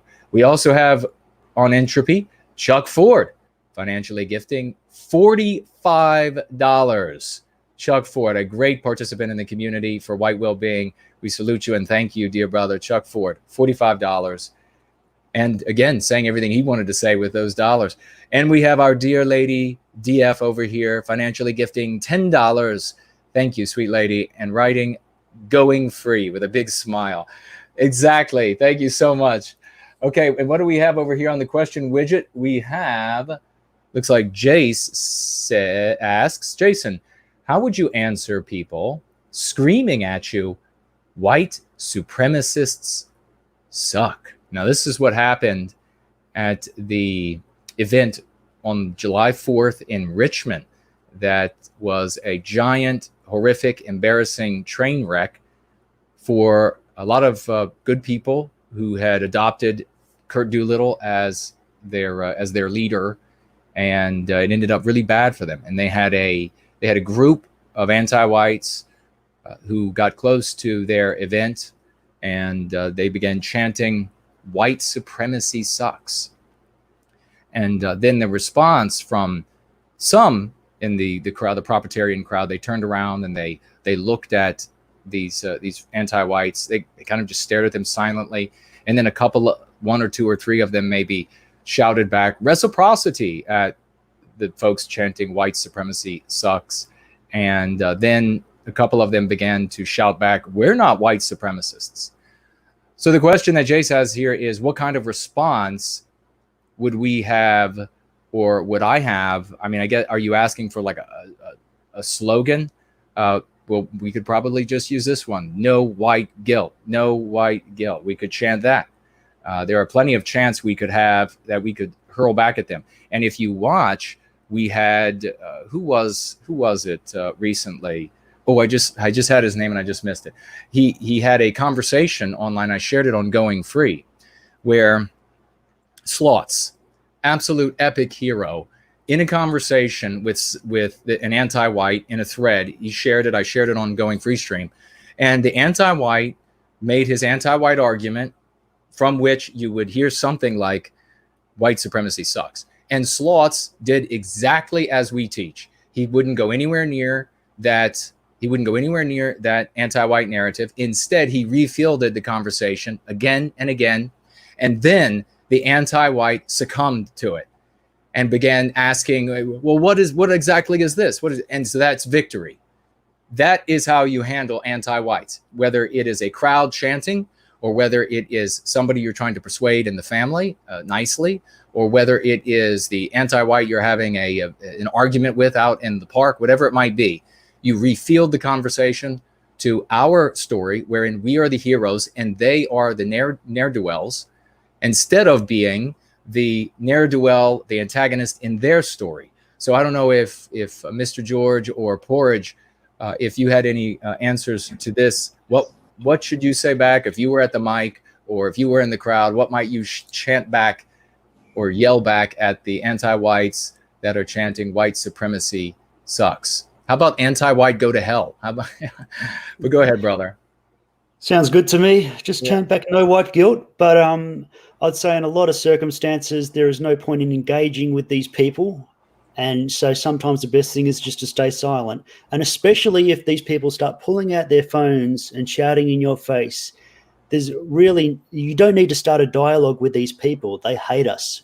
That's all that matters. And so there's no conversation that can be had. And they want you to engage with them so they can expose you, because they know they can harm you that way. So maybe just say, "I don't want to speak to you. I have nothing to say with you. Get in your car and go," because the climate in America is getting really risky for white people who don't have white guilt. And they're just on the lookout to make an example of you. So get out of those situations and don't bother with people who are completely twisted and hate us, unless in the rare circumstance you can demonstrate to onlookers, make a point to them, which is what we often do online. Other people are watching in. We're speaking to someone who is a complete anti-white, and we're going to expose them and let other people see what's going on. But I mean, the Kurt Doolittle thing, yelling at reciprocity, what the hell? It just it doesn't make sense, and nobody knows what the hell they're talking about. Yelling at your enemy's reciprocity, well, they're not going to meet you halfway. These people want you dead. Yeah. So I can't see the point in that. But generally, I say rallies are not a good thing to do. So right. Yeah. I want everybody to envision this. It's very wise, Porridge, as well. I want everybody to imagine this for a moment. And close your eyes if you have to, but you don't have to, obviously, especially if you're driving while you're listening to us. But imagine 50 men. Imagine 50, or I guess they had in that video, the proprietarians, there were probably about 30 people that were theirs, and then there were a couple people from the Second Amendment rallies that were there at the same, or just before. So imagine 30 men all chanting in the city of Richmond with these anti-whites shouting their anti-white slurs. 50 men with as loud as they can, but as deeply as they can, chanting "No white guilt, no white guilt." That would send shivers through the anti-white authorities in government, because then you have a population. The only way, folks, that they are able to victimize Western kind is because we refuse to defend ourselves. And the only reason we refuse to defend ourselves is because we are white guilted. We are white shamed. The moment we say no white guilt, it's over for them. The moment you can say that in your heart, the moment we could chant that, it's over for the anti-whites. They hate that more than anything. Why is that so hard for some people to get? I mean, I guess it's because everybody's so poisoned. But that is it. I made a tweet yesterday, yesterday, where I said, you know, if we adopt this stance that we don't have any white guilt, and we reclaim for ourselves by not having any white guilt the moral high ground in our story, because in our story we do have the moral high ground. It is moral for us to survive. It is moral for us to protect ourselves. It is moral to protect our most vulnerable members. We are the moral ones. They are the immoral ones. The moment we do this, then it won't matter how many firearms we have or don't have. Our destiny will be ours. But if we don't do that, if we don't have no white guilt, then it won't matter how many guns you have. You'll never recapture anything. It begins in your heart. It begins with the will. And if you are not ennobled, if you are not purified of this anti-whiteism, if you do not go through this baptism of fire to relieve yourself and escape this anti-white narrative, I don't give a damn how many guns you have and bump stocks and all of this other garbage you have. We will lose. And at the same time, 1 million members of Western kind, 10 million members of Western kind, whatever it is, united in white well-being, there'll be no force that can stop us from reclaiming our destiny, period. And if anybody's confused on that, then they got a lot of going free to do, or perhaps they need to get back into the coloring section of the white positive sphere and try to stay within the lines. I don't know if Mr. George had any thoughts he wanted to give to the chant. The one thing that I'll say, my perspective on the chant thing is, yes, absolutely. The guilt, the internalized guilt, is the kryptonite. It's the thing that enables everything else, and they don't want to hear that you've gotten over that. In a situation, also, I have to say, Porridge is right. Your safety is your first priority. We're saying this with the assumption that if you're in a situation in public and you find yourself retorting to a chant or people in your face, that you've done what you can to be in a safe situation. So we're assuming this is a safe situation. We would never encourage you to be in a risky situation.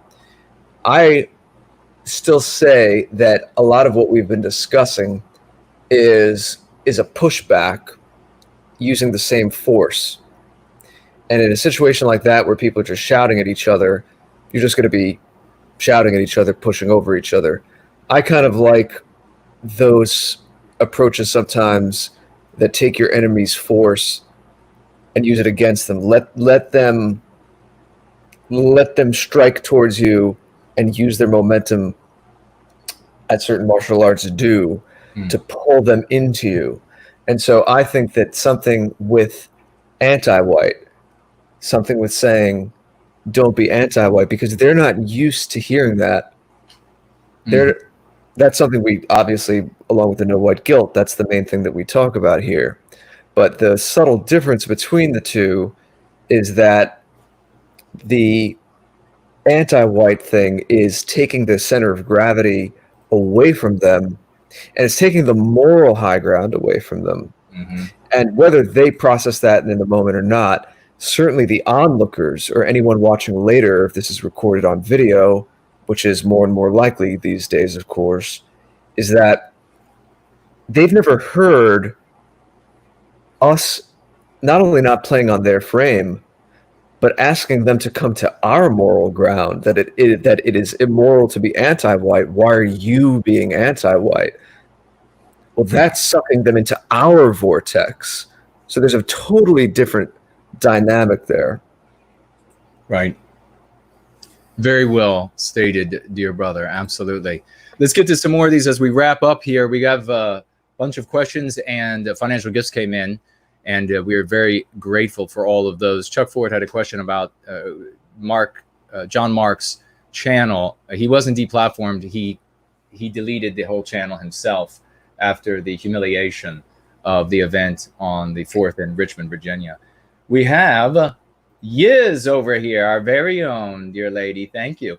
Over on Cash App, financially gifting $2. Thank you so much for all I can afford this week, but want to folk tithe. Well, thank you so very much. And that seems to be the saying that a lot of the name that a lot of people are using now for these financial gifts are folk tithing. And I thank you so much for that. We have the great DB Cooper is here, ladies and gentlemen, financially gifting $5. Going to be a great stream. Go free. That was earlier. And thank you so much, brother. And 41 BMC. Everybody knows this great participant in service to White Wellbeing. $20 from 41 BMC. Thank you, sir. Excellent. Tap guest tonight. Hails. Thank you so much. He is indeed. And we're going to have Porridge back more often. He's on the other side of the planet. So sometimes it's hard to coordinate, but we'll make it happen more often. Anglo America, financially gifting over here on the Cash App. Thank you, my dear brother. $10.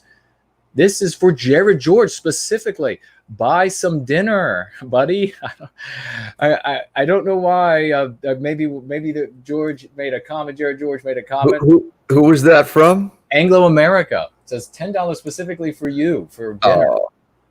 Wow. Thank you so much. But I think I'm still going to split it with my friends here. I have ways you could donate on my side if you wanted to get something to just me. But I'll take these couple of guys out for coffee too. But thank you very much. That's right. We'll head right on down to Pete's Coffee, and you'll have to, if you've been with us, Our favorite place. You'll know what that means, ladies and gentlemen. We also had, I spoke of him. You know what they say when you speak of the devil? Higgs boson showed up with $5 koala dollars. Thank you, dear brother. Great stream. Much love to all. And of course, since he's in the Southern Hemisphere, it is the inverse of the devil, and he's one of our angels. Thank you for coming up, Higgs boson. And we have here, let's see, we have a question from our very own Yiz. I feel inspired to post NWG flyers at schools and witness to those at local schools. After hearing the anti-white evils earlier, a fire ignited in my breast. Hell hath no fury. Exactly. Thank you so much for writing that. And be careful. And of course, we all know that you will only post things where it is legal and acceptable for you to do so. Thank you for that. And witness to our youth when and where you can, dear lady. Do either of you have any thoughts on that? And I think we have just 2 more questions and we'll be wrapping up tonight. If she wants to distribute literature at schools, maybe go past some of the cars at the schools where parents are waiting for their kids and just hand them maybe some of No White Guilt's literature, and maybe mention some of the things that are happening in schools, some of the things they're being taught, and just ask them to educate themselves on how their child might be being guilted for their race. And you can do this on Facebook too, I guess, in some parents groups and some. I know the homeschoolers are very much into this, but yeah, I would encourage you to get the word out. Anything, Mr. George? I will. Nope. Okay. Not on that. That sounds good. Sound advice from Porridge. And we have here Volkish Warrior writing, you are, and I think there are a couple questions in here. You are visionary, Jason. Thank you for that. You foresaw the Karen Act, yep, which made it illegal to call the cops on non-whites in San Francisco. Thank you for pointing that out. When the predictions that we make come true, I really appreciate when you all point these things out, because it's a testimony to the success of going free. Nothing special about me when I make those predictions that come true. It's about the lens. And if you go free, you'll have the lens to be able to see and predict the anti-white behavior. Never use this white woman's name, Karen, the way the anti-whites use it. It is despicable that our people so easily, I've had 2 decades of trying to get people to use language that empowers them. And they will, and they'll say, well, I just can't do it. It's just too hard to learn something new. But they learned Karen overnight, this anti-white slur, which, by the way, we said it here before Tucker said it was a racial slur on his show. Once again, you have many people saying, is Tucker ever watching the shows that we do? I doubt it, but I guess it's not impossible. But it is an anti-white slur. Never use that name Karen as a slur, because it is from the anti-white narrative. And these other things. Also, don't use cancel culture. In a day, all of a sudden, everybody is using this cancel culture and diminishes the white erasure that our people are experiencing, diminishes the rapes and the murders and the displacement. It diminishes all of the toppling of our statues, the burning of our historic books and historic records, reduced to something called cancel culture. Are you joking? If anybody is using that, if you're using it, you have to stop immediately. And you've really got to dig deep into the MPs. And if you see folks in the white positive sphere using it or elsewhere, you need to school them on never using the anti-whites verbiage, because everything they create is created to harm us. For God's sake. They learn these things like this when an anti-white says, we got some language for you. Really? Well, what is it? How can I use words that are going to destroy me? So Vokish Warrior goes on, have you seen the new rules by PayPal making any form of, quote, white advocacy illegal? What can we do? And then the final part of his question here is thoughts on the historic loss of half of Oklahoma. And of course, he's speaking to the Supreme Court decision that says that some treaty needs to be honored. And it was, of course, concluded that it was broken or didn't need to be honored or whatever it was back in American history. And now the Supreme Court said it needs to be honored. And of course, there is going to be some more legal wrangling. So I will just very briefly say that as we're running out of time.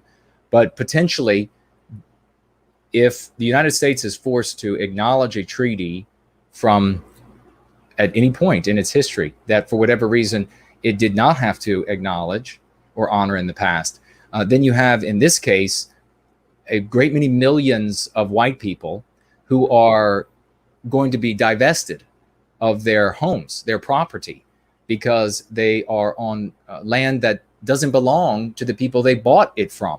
So just like if you buy a stolen car, it's not your car because you bought it.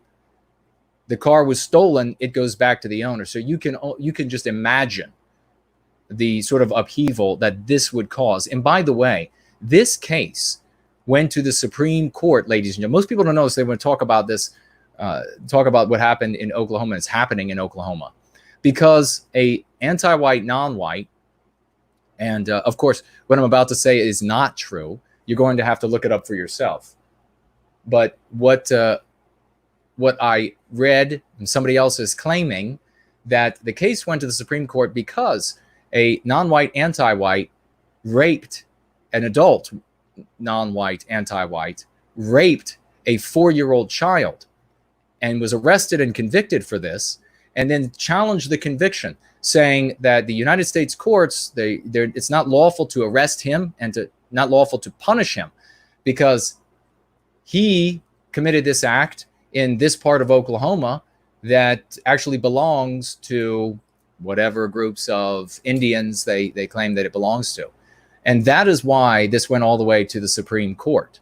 So if this were to actually go into effect, if it were actually to become law, if all of these millions of people, it's going to be millions of all races, of course, that'll be divested of their property.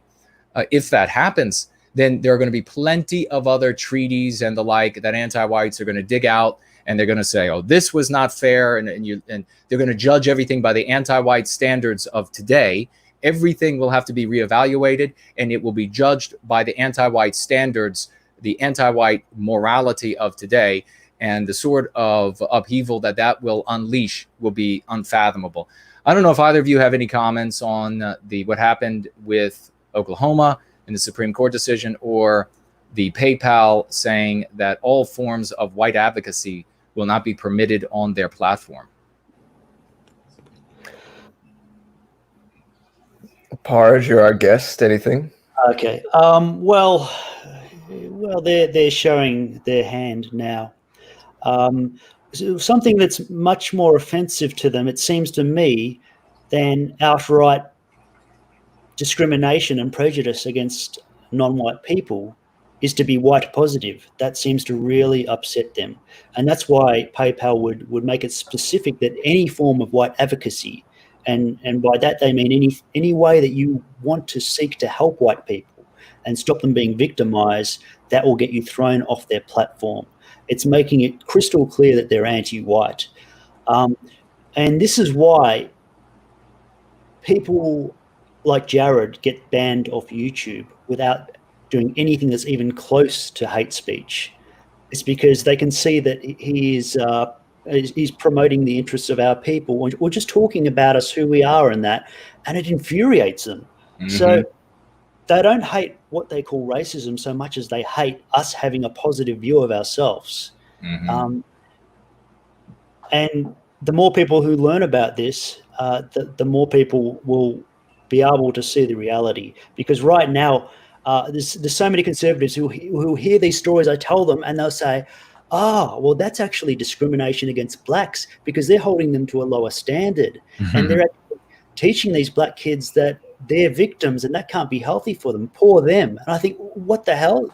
I was talking about how a white kid's being abused, and they flipped it.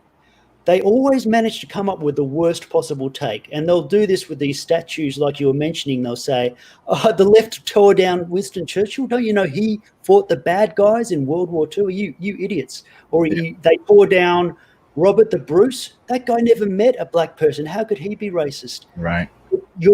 What's going on in their minds? They're being attacked, and they can't understand it's because these statues represent a white person. It's got nothing to do with, in this respect, it has nothing to do with racism even. It's just anti-white. I'll let you go on, Jared. Very well said. Not much more to add. It's not news to me regarding PayPal. They kicked me off and Jason off a long time ago. We've had the distinction of a lot of our financial abilities being attacked early on, a favorite tactic of theirs. And in terms of the Oklahoma thing, there are certain communities in northeastern cities that have in cities and actually outside of major cities as well, that have had their own police forces, constables. If you drive through their areas and you get into a fender bender with them, you have to go to their police and not the actual police. I have seen things like this already happening for a while. Right. Well, thank you on that. And we have two more financial gifts over here on Entropy. Thank you all very much as we wrap up. Rosie over here financially gifting $25. Thank you so much, dear lady. And writing, I'd love to help you guys. Well, you're doing so right there with that financial gift, and by doing the things like posting online, spreading Going Free, telling people about Going Free. As we played in the garage party, Yiz has a video, and she has several on her channel, where she shows how she goes out into these chat groups and introduces folks to the good work that we are doing here. You could do the exact same thing. There are many possibilities there. So thank you so much. That's great. That's great work. That's a simple thing a lot of people can do. Right. Precisely.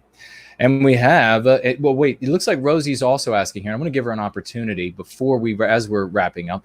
In the question widget, she posts a question: what are the optics of non-white teaching NWG? So I'm not exactly sure if you could jump into that question widget really quickly, and we'll try to get the answer to you before the end of the show. But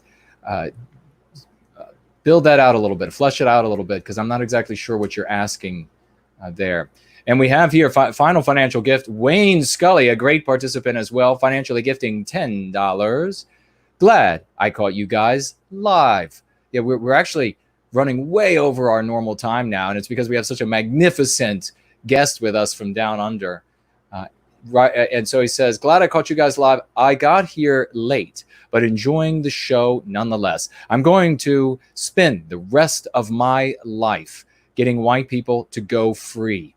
It's absolutely critical, but I guess I don't need to tell you guys that. Thank you for your work for white well-being. I greatly appreciate it. Well, thank you, Wayne, for all of the efforts you've made in service to white well-being and the promise that you have just made, giving your word that you are going to spend the rest of your life helping folks to go free. That is a really humbling thing. It's a great testimony to the community, because people don't make such commitments of action. You're not committing yourself to being entertained by me. You're not committing yourself to observing as I make new iterations of a document that somehow will magically change things in the world around us. You're committing yourself to action to change this world, and for that, I'm humbled, and I deeply thank you for that. And also thank you for the financial gift. And in Porridge or Jared, do you have anything to say to either of those financial gifts? And then we will get ready to wrap this baby up. Just a brief thank you, of course. Yep, thank you.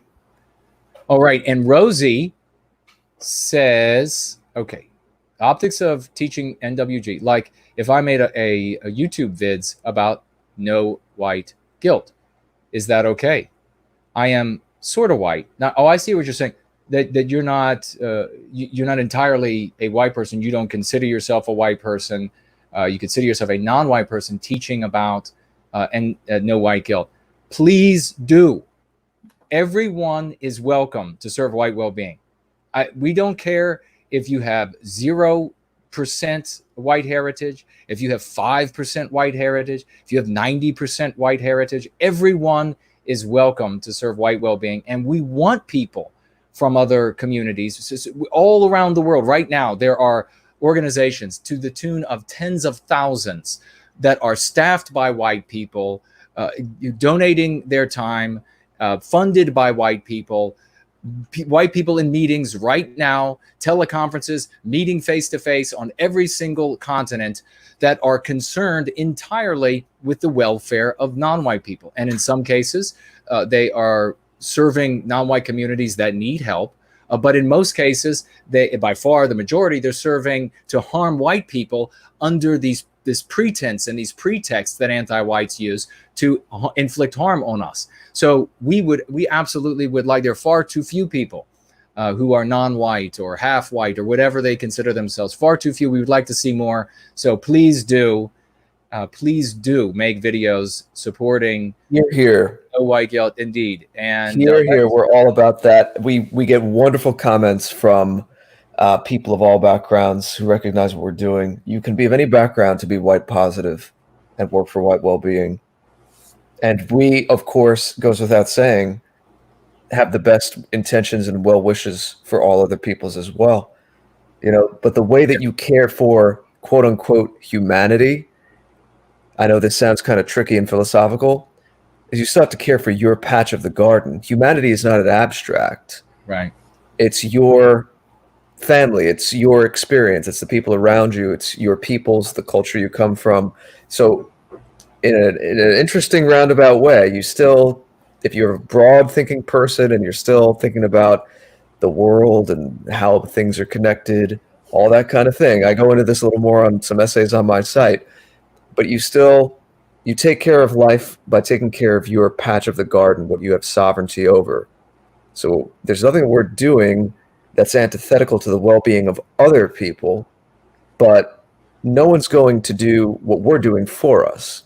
Just as there are times for fellowship and communication and help where there's reciprocity, but would you want us in all seriousness, would you want me, Jason, or Porridge, or any of the people we associate with going into a non-white community and starting to tell them how they should run their businesses and their ethics and their ways of life and their customs and their holidays? No, of course. We want you to have the sovereignty to run things the best you can. And then when there's points of overlap, when there's points of, again, reaching out an olive branch, sharing information, those are appropriate times. Everything in life, there are times for boundaries and there's time for openness. Even the cells in your body, there's ways that they have boundaries. There's ways that there are times they're open. They have to let toxins out. Everything is, there's a two sides to every story.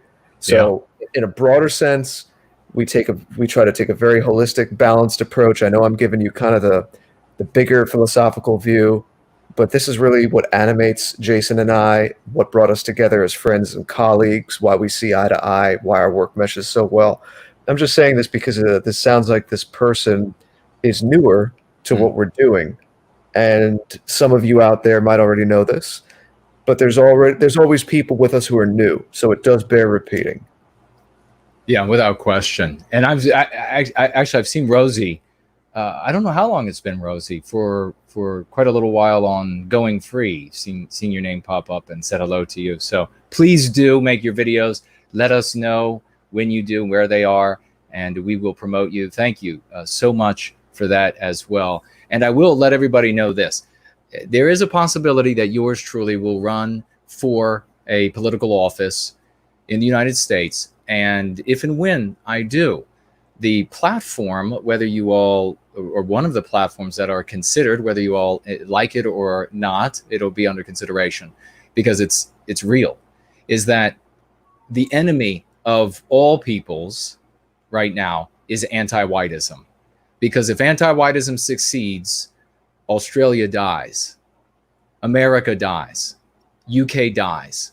If anti-whiteism succeeds, all of that you, whether you are white or non-white, have come to count on, rely on, the medication, the electricity, the water, the law and order, everything that was important to you, that safe neighborhood, etc., all of that's gone.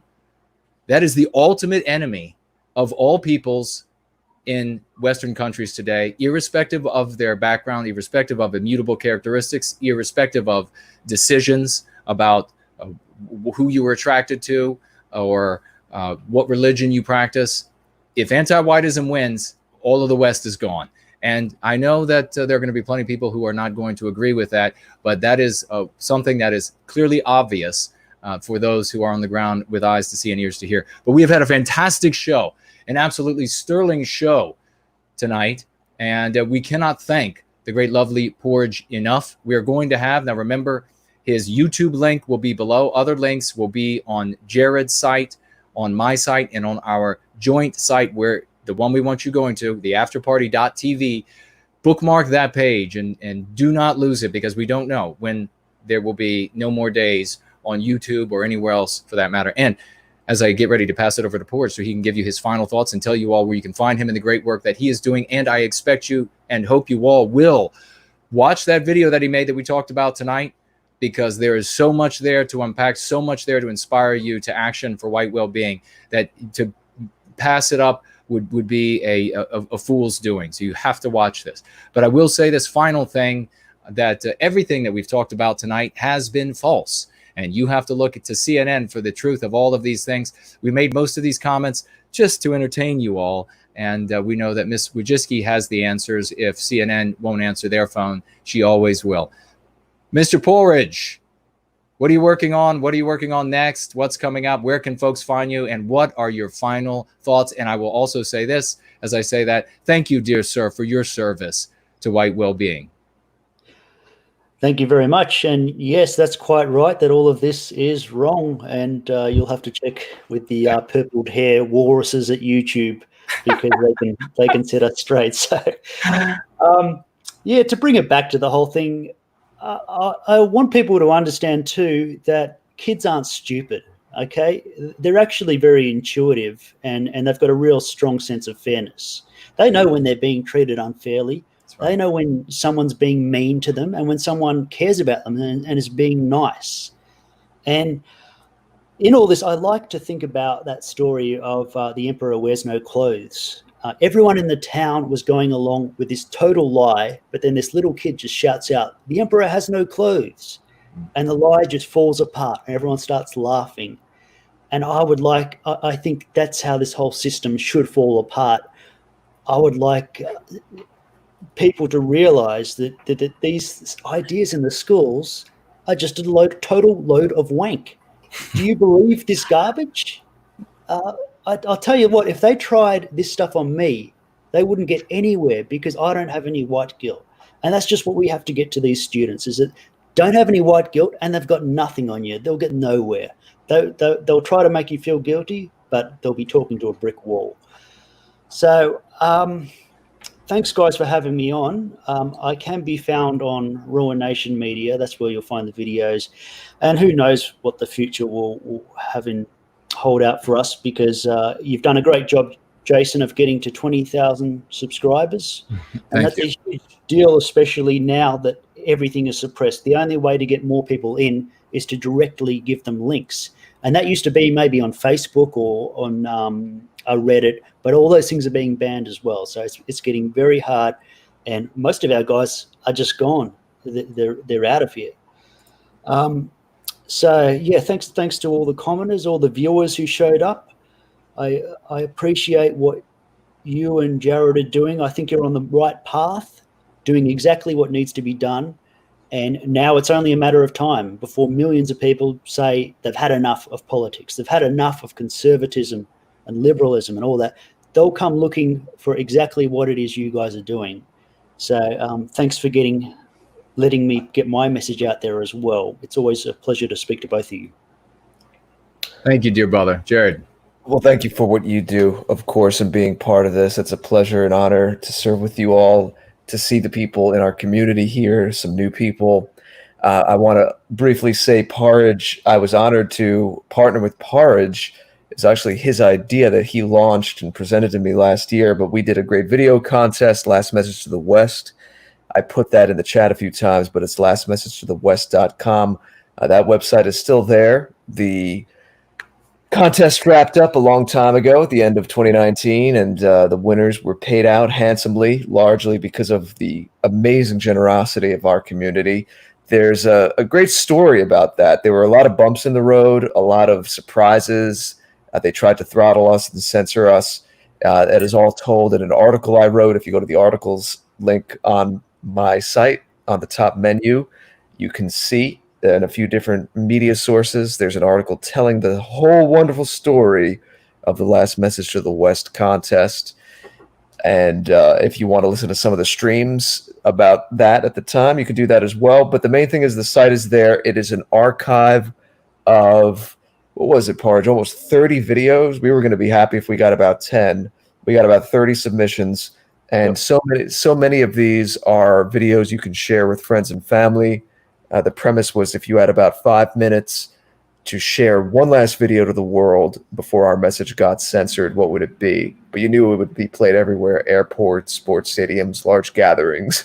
This was pre-COVID, of course. So that was the premise of the contest. But it really spurred on a lot of amazing creativity from content creators, some big names, some newer names. But as I said, the main thing is we wanted a usable library for you so that you can help people in your life go free. You know your friends and family best, so maybe you know which video would get through to them, which video to send to which people. But it's all still there, all still archived on lastmessagetothewest.com. And also in some lighter news, you know me, I do like to suss out the biospirit in our people. And I give a really thorough breakdown to rock and roll. It's not a new article. Some of you might know about it, but it's an article I wrote. It was initially published end of 2018, but it's done its rounds, and a lot of people have had a lot of interesting things to say about it. If you've ever been told the blues is the only base of rock, and the blues comes from the Black rural American South, and therefore rock and roll is not a white art form, well, this article goes very, very deep on that, and it eviscerates that And it gives you a way, a frame to think about these things, about appropriation, all kinds of things. So even if that's not the music you primarily love, you still might get something out of it. But Unwashed, who was on our show a few weeks ago, and his partner Lucy Brown in their initiative Scum Media, they've republished it. And I just put the link there in the chat as well. And they really have a great eye for layout, graphics. They put some great old pictures of bands with it and really made it come to life. It is just a gorgeous layout that they did. I'm so thrilled with it. So that is a little nice piece of news recently as well. A lot of more great stuff coming down the pike. We look forward to talking to you. Check this out, guys. As the schedule stands now, we actually have 2 Australians back-to-back next week. We're very excited to welcome James Fox Higgins to TAP for the very first time. It won't be the first time Jason is speaking to him, as Jason was his guest last week, but it is the first time James will be on TAP. He is really lighting it up. He is, speaking of music, producing, professionally sounding, and man, can this guy sing. Just put out a song about America. Jason actually played it on Chuck Martell's Garage Party before this. The talent coming out, the energy, the vision. This is what it's all about. We are freeing ourselves. We are letting the spirit of the West and the genius of the West move through us again. These are trying times, but because of what I just said, it is an amazing time to be alive as well. I do leave that with all of you. Please, amidst all this darkness, still focus on truth, beauty, goodness, and the ways that those particular virtues express through you, through our people. We cannot let the fear and the darkness that they want us to wallow in keep us down. We need to rise up and be the light, shine the light, and keep it all positive. That's what we're about here. Jason, I turn it over to you to take us out. Well, thank you so much, dear brother. And as I take us out, I want to give a big thank you to everyone who showed up today, live and in replay. Everyone who commented, of course. We have some more great news. Yiz. And I also want to thank Yiz for finding the video that John Mark produced and then deleted after they received hundreds of comments underneath of it, that people mocking them, trying to explain away and saying there was a brilliant strategy, the way they handled certain groups down there in Richmond. And she tracked it down for me and actually got me the video. So thank you so much for that. But she also has convinced Vince at Red Elephants to start using more of our lexicon and dialectics on his shows. And of course, Vince has a colossal reach. And so this is the kind of thing. That is great news. Yes, this is the kind of thing that you can do, ladies and gentlemen. You can make a huge impact by doing something like this. So we are very grateful. A big thank you to lovely Porridge for being with us today. And we honor him with a show that's almost twice as long as what we've been doing and actually reduced TAP to. So thank you so much, dear brother. And we're going to have you back very soon so that we can stick to the time frame. We'll cover subject and then we'll have you back soon again. But it's been a splendid show, and you are a great participant in service to White Wellbeing, and we love you for that. And I also want to acknowledge, let's see. Oh, we had a financial gift, a late financial gift from Irish Ice of $5. Thank you so much for that, dear brother. And that he asked a question here that's a big one we can't open here at the very end of the show. Maybe I will, I'll post it up and I will address it on Sunday if that will work. You're usually around, brother. Thank you so much for the financial gift and the question. And I want to spotlight a couple people who are in the chat today. John Enoch Powell was there in the chat today. Angrio was with us as well. Hello to you, dear lady. Of course, we had JT Smith 101. Great to see him. And Beer Hall Putsch, who was also in the live chat over the course of the show. Cynthia, a brand new member to the community, participant in the community, showing up, saying hello. We welcome you to White Wellbeing, and we hope you will stick around with us. And we also saw Question Everything was here. A great participant. Haven't seen you in a while. Thank you so much for being here with us, brother. Well, I cannot say enough for what a joy it is to be with every single one of you. Certainly my great colleague and brother, Mr. Jared George, and all the great work that he does in service to White Wellbeing. And folks, we are just getting started. As I said on Sunday, and as I've been said twice over the course of this stream, these things are Things are in motion. Things are happening. The sails in the ships that we have had to row for so long are starting to fill with an air from powers beyond comprehension. So we are delighted to be on this mission with you. We love every single one of you, and we look forward to seeing you all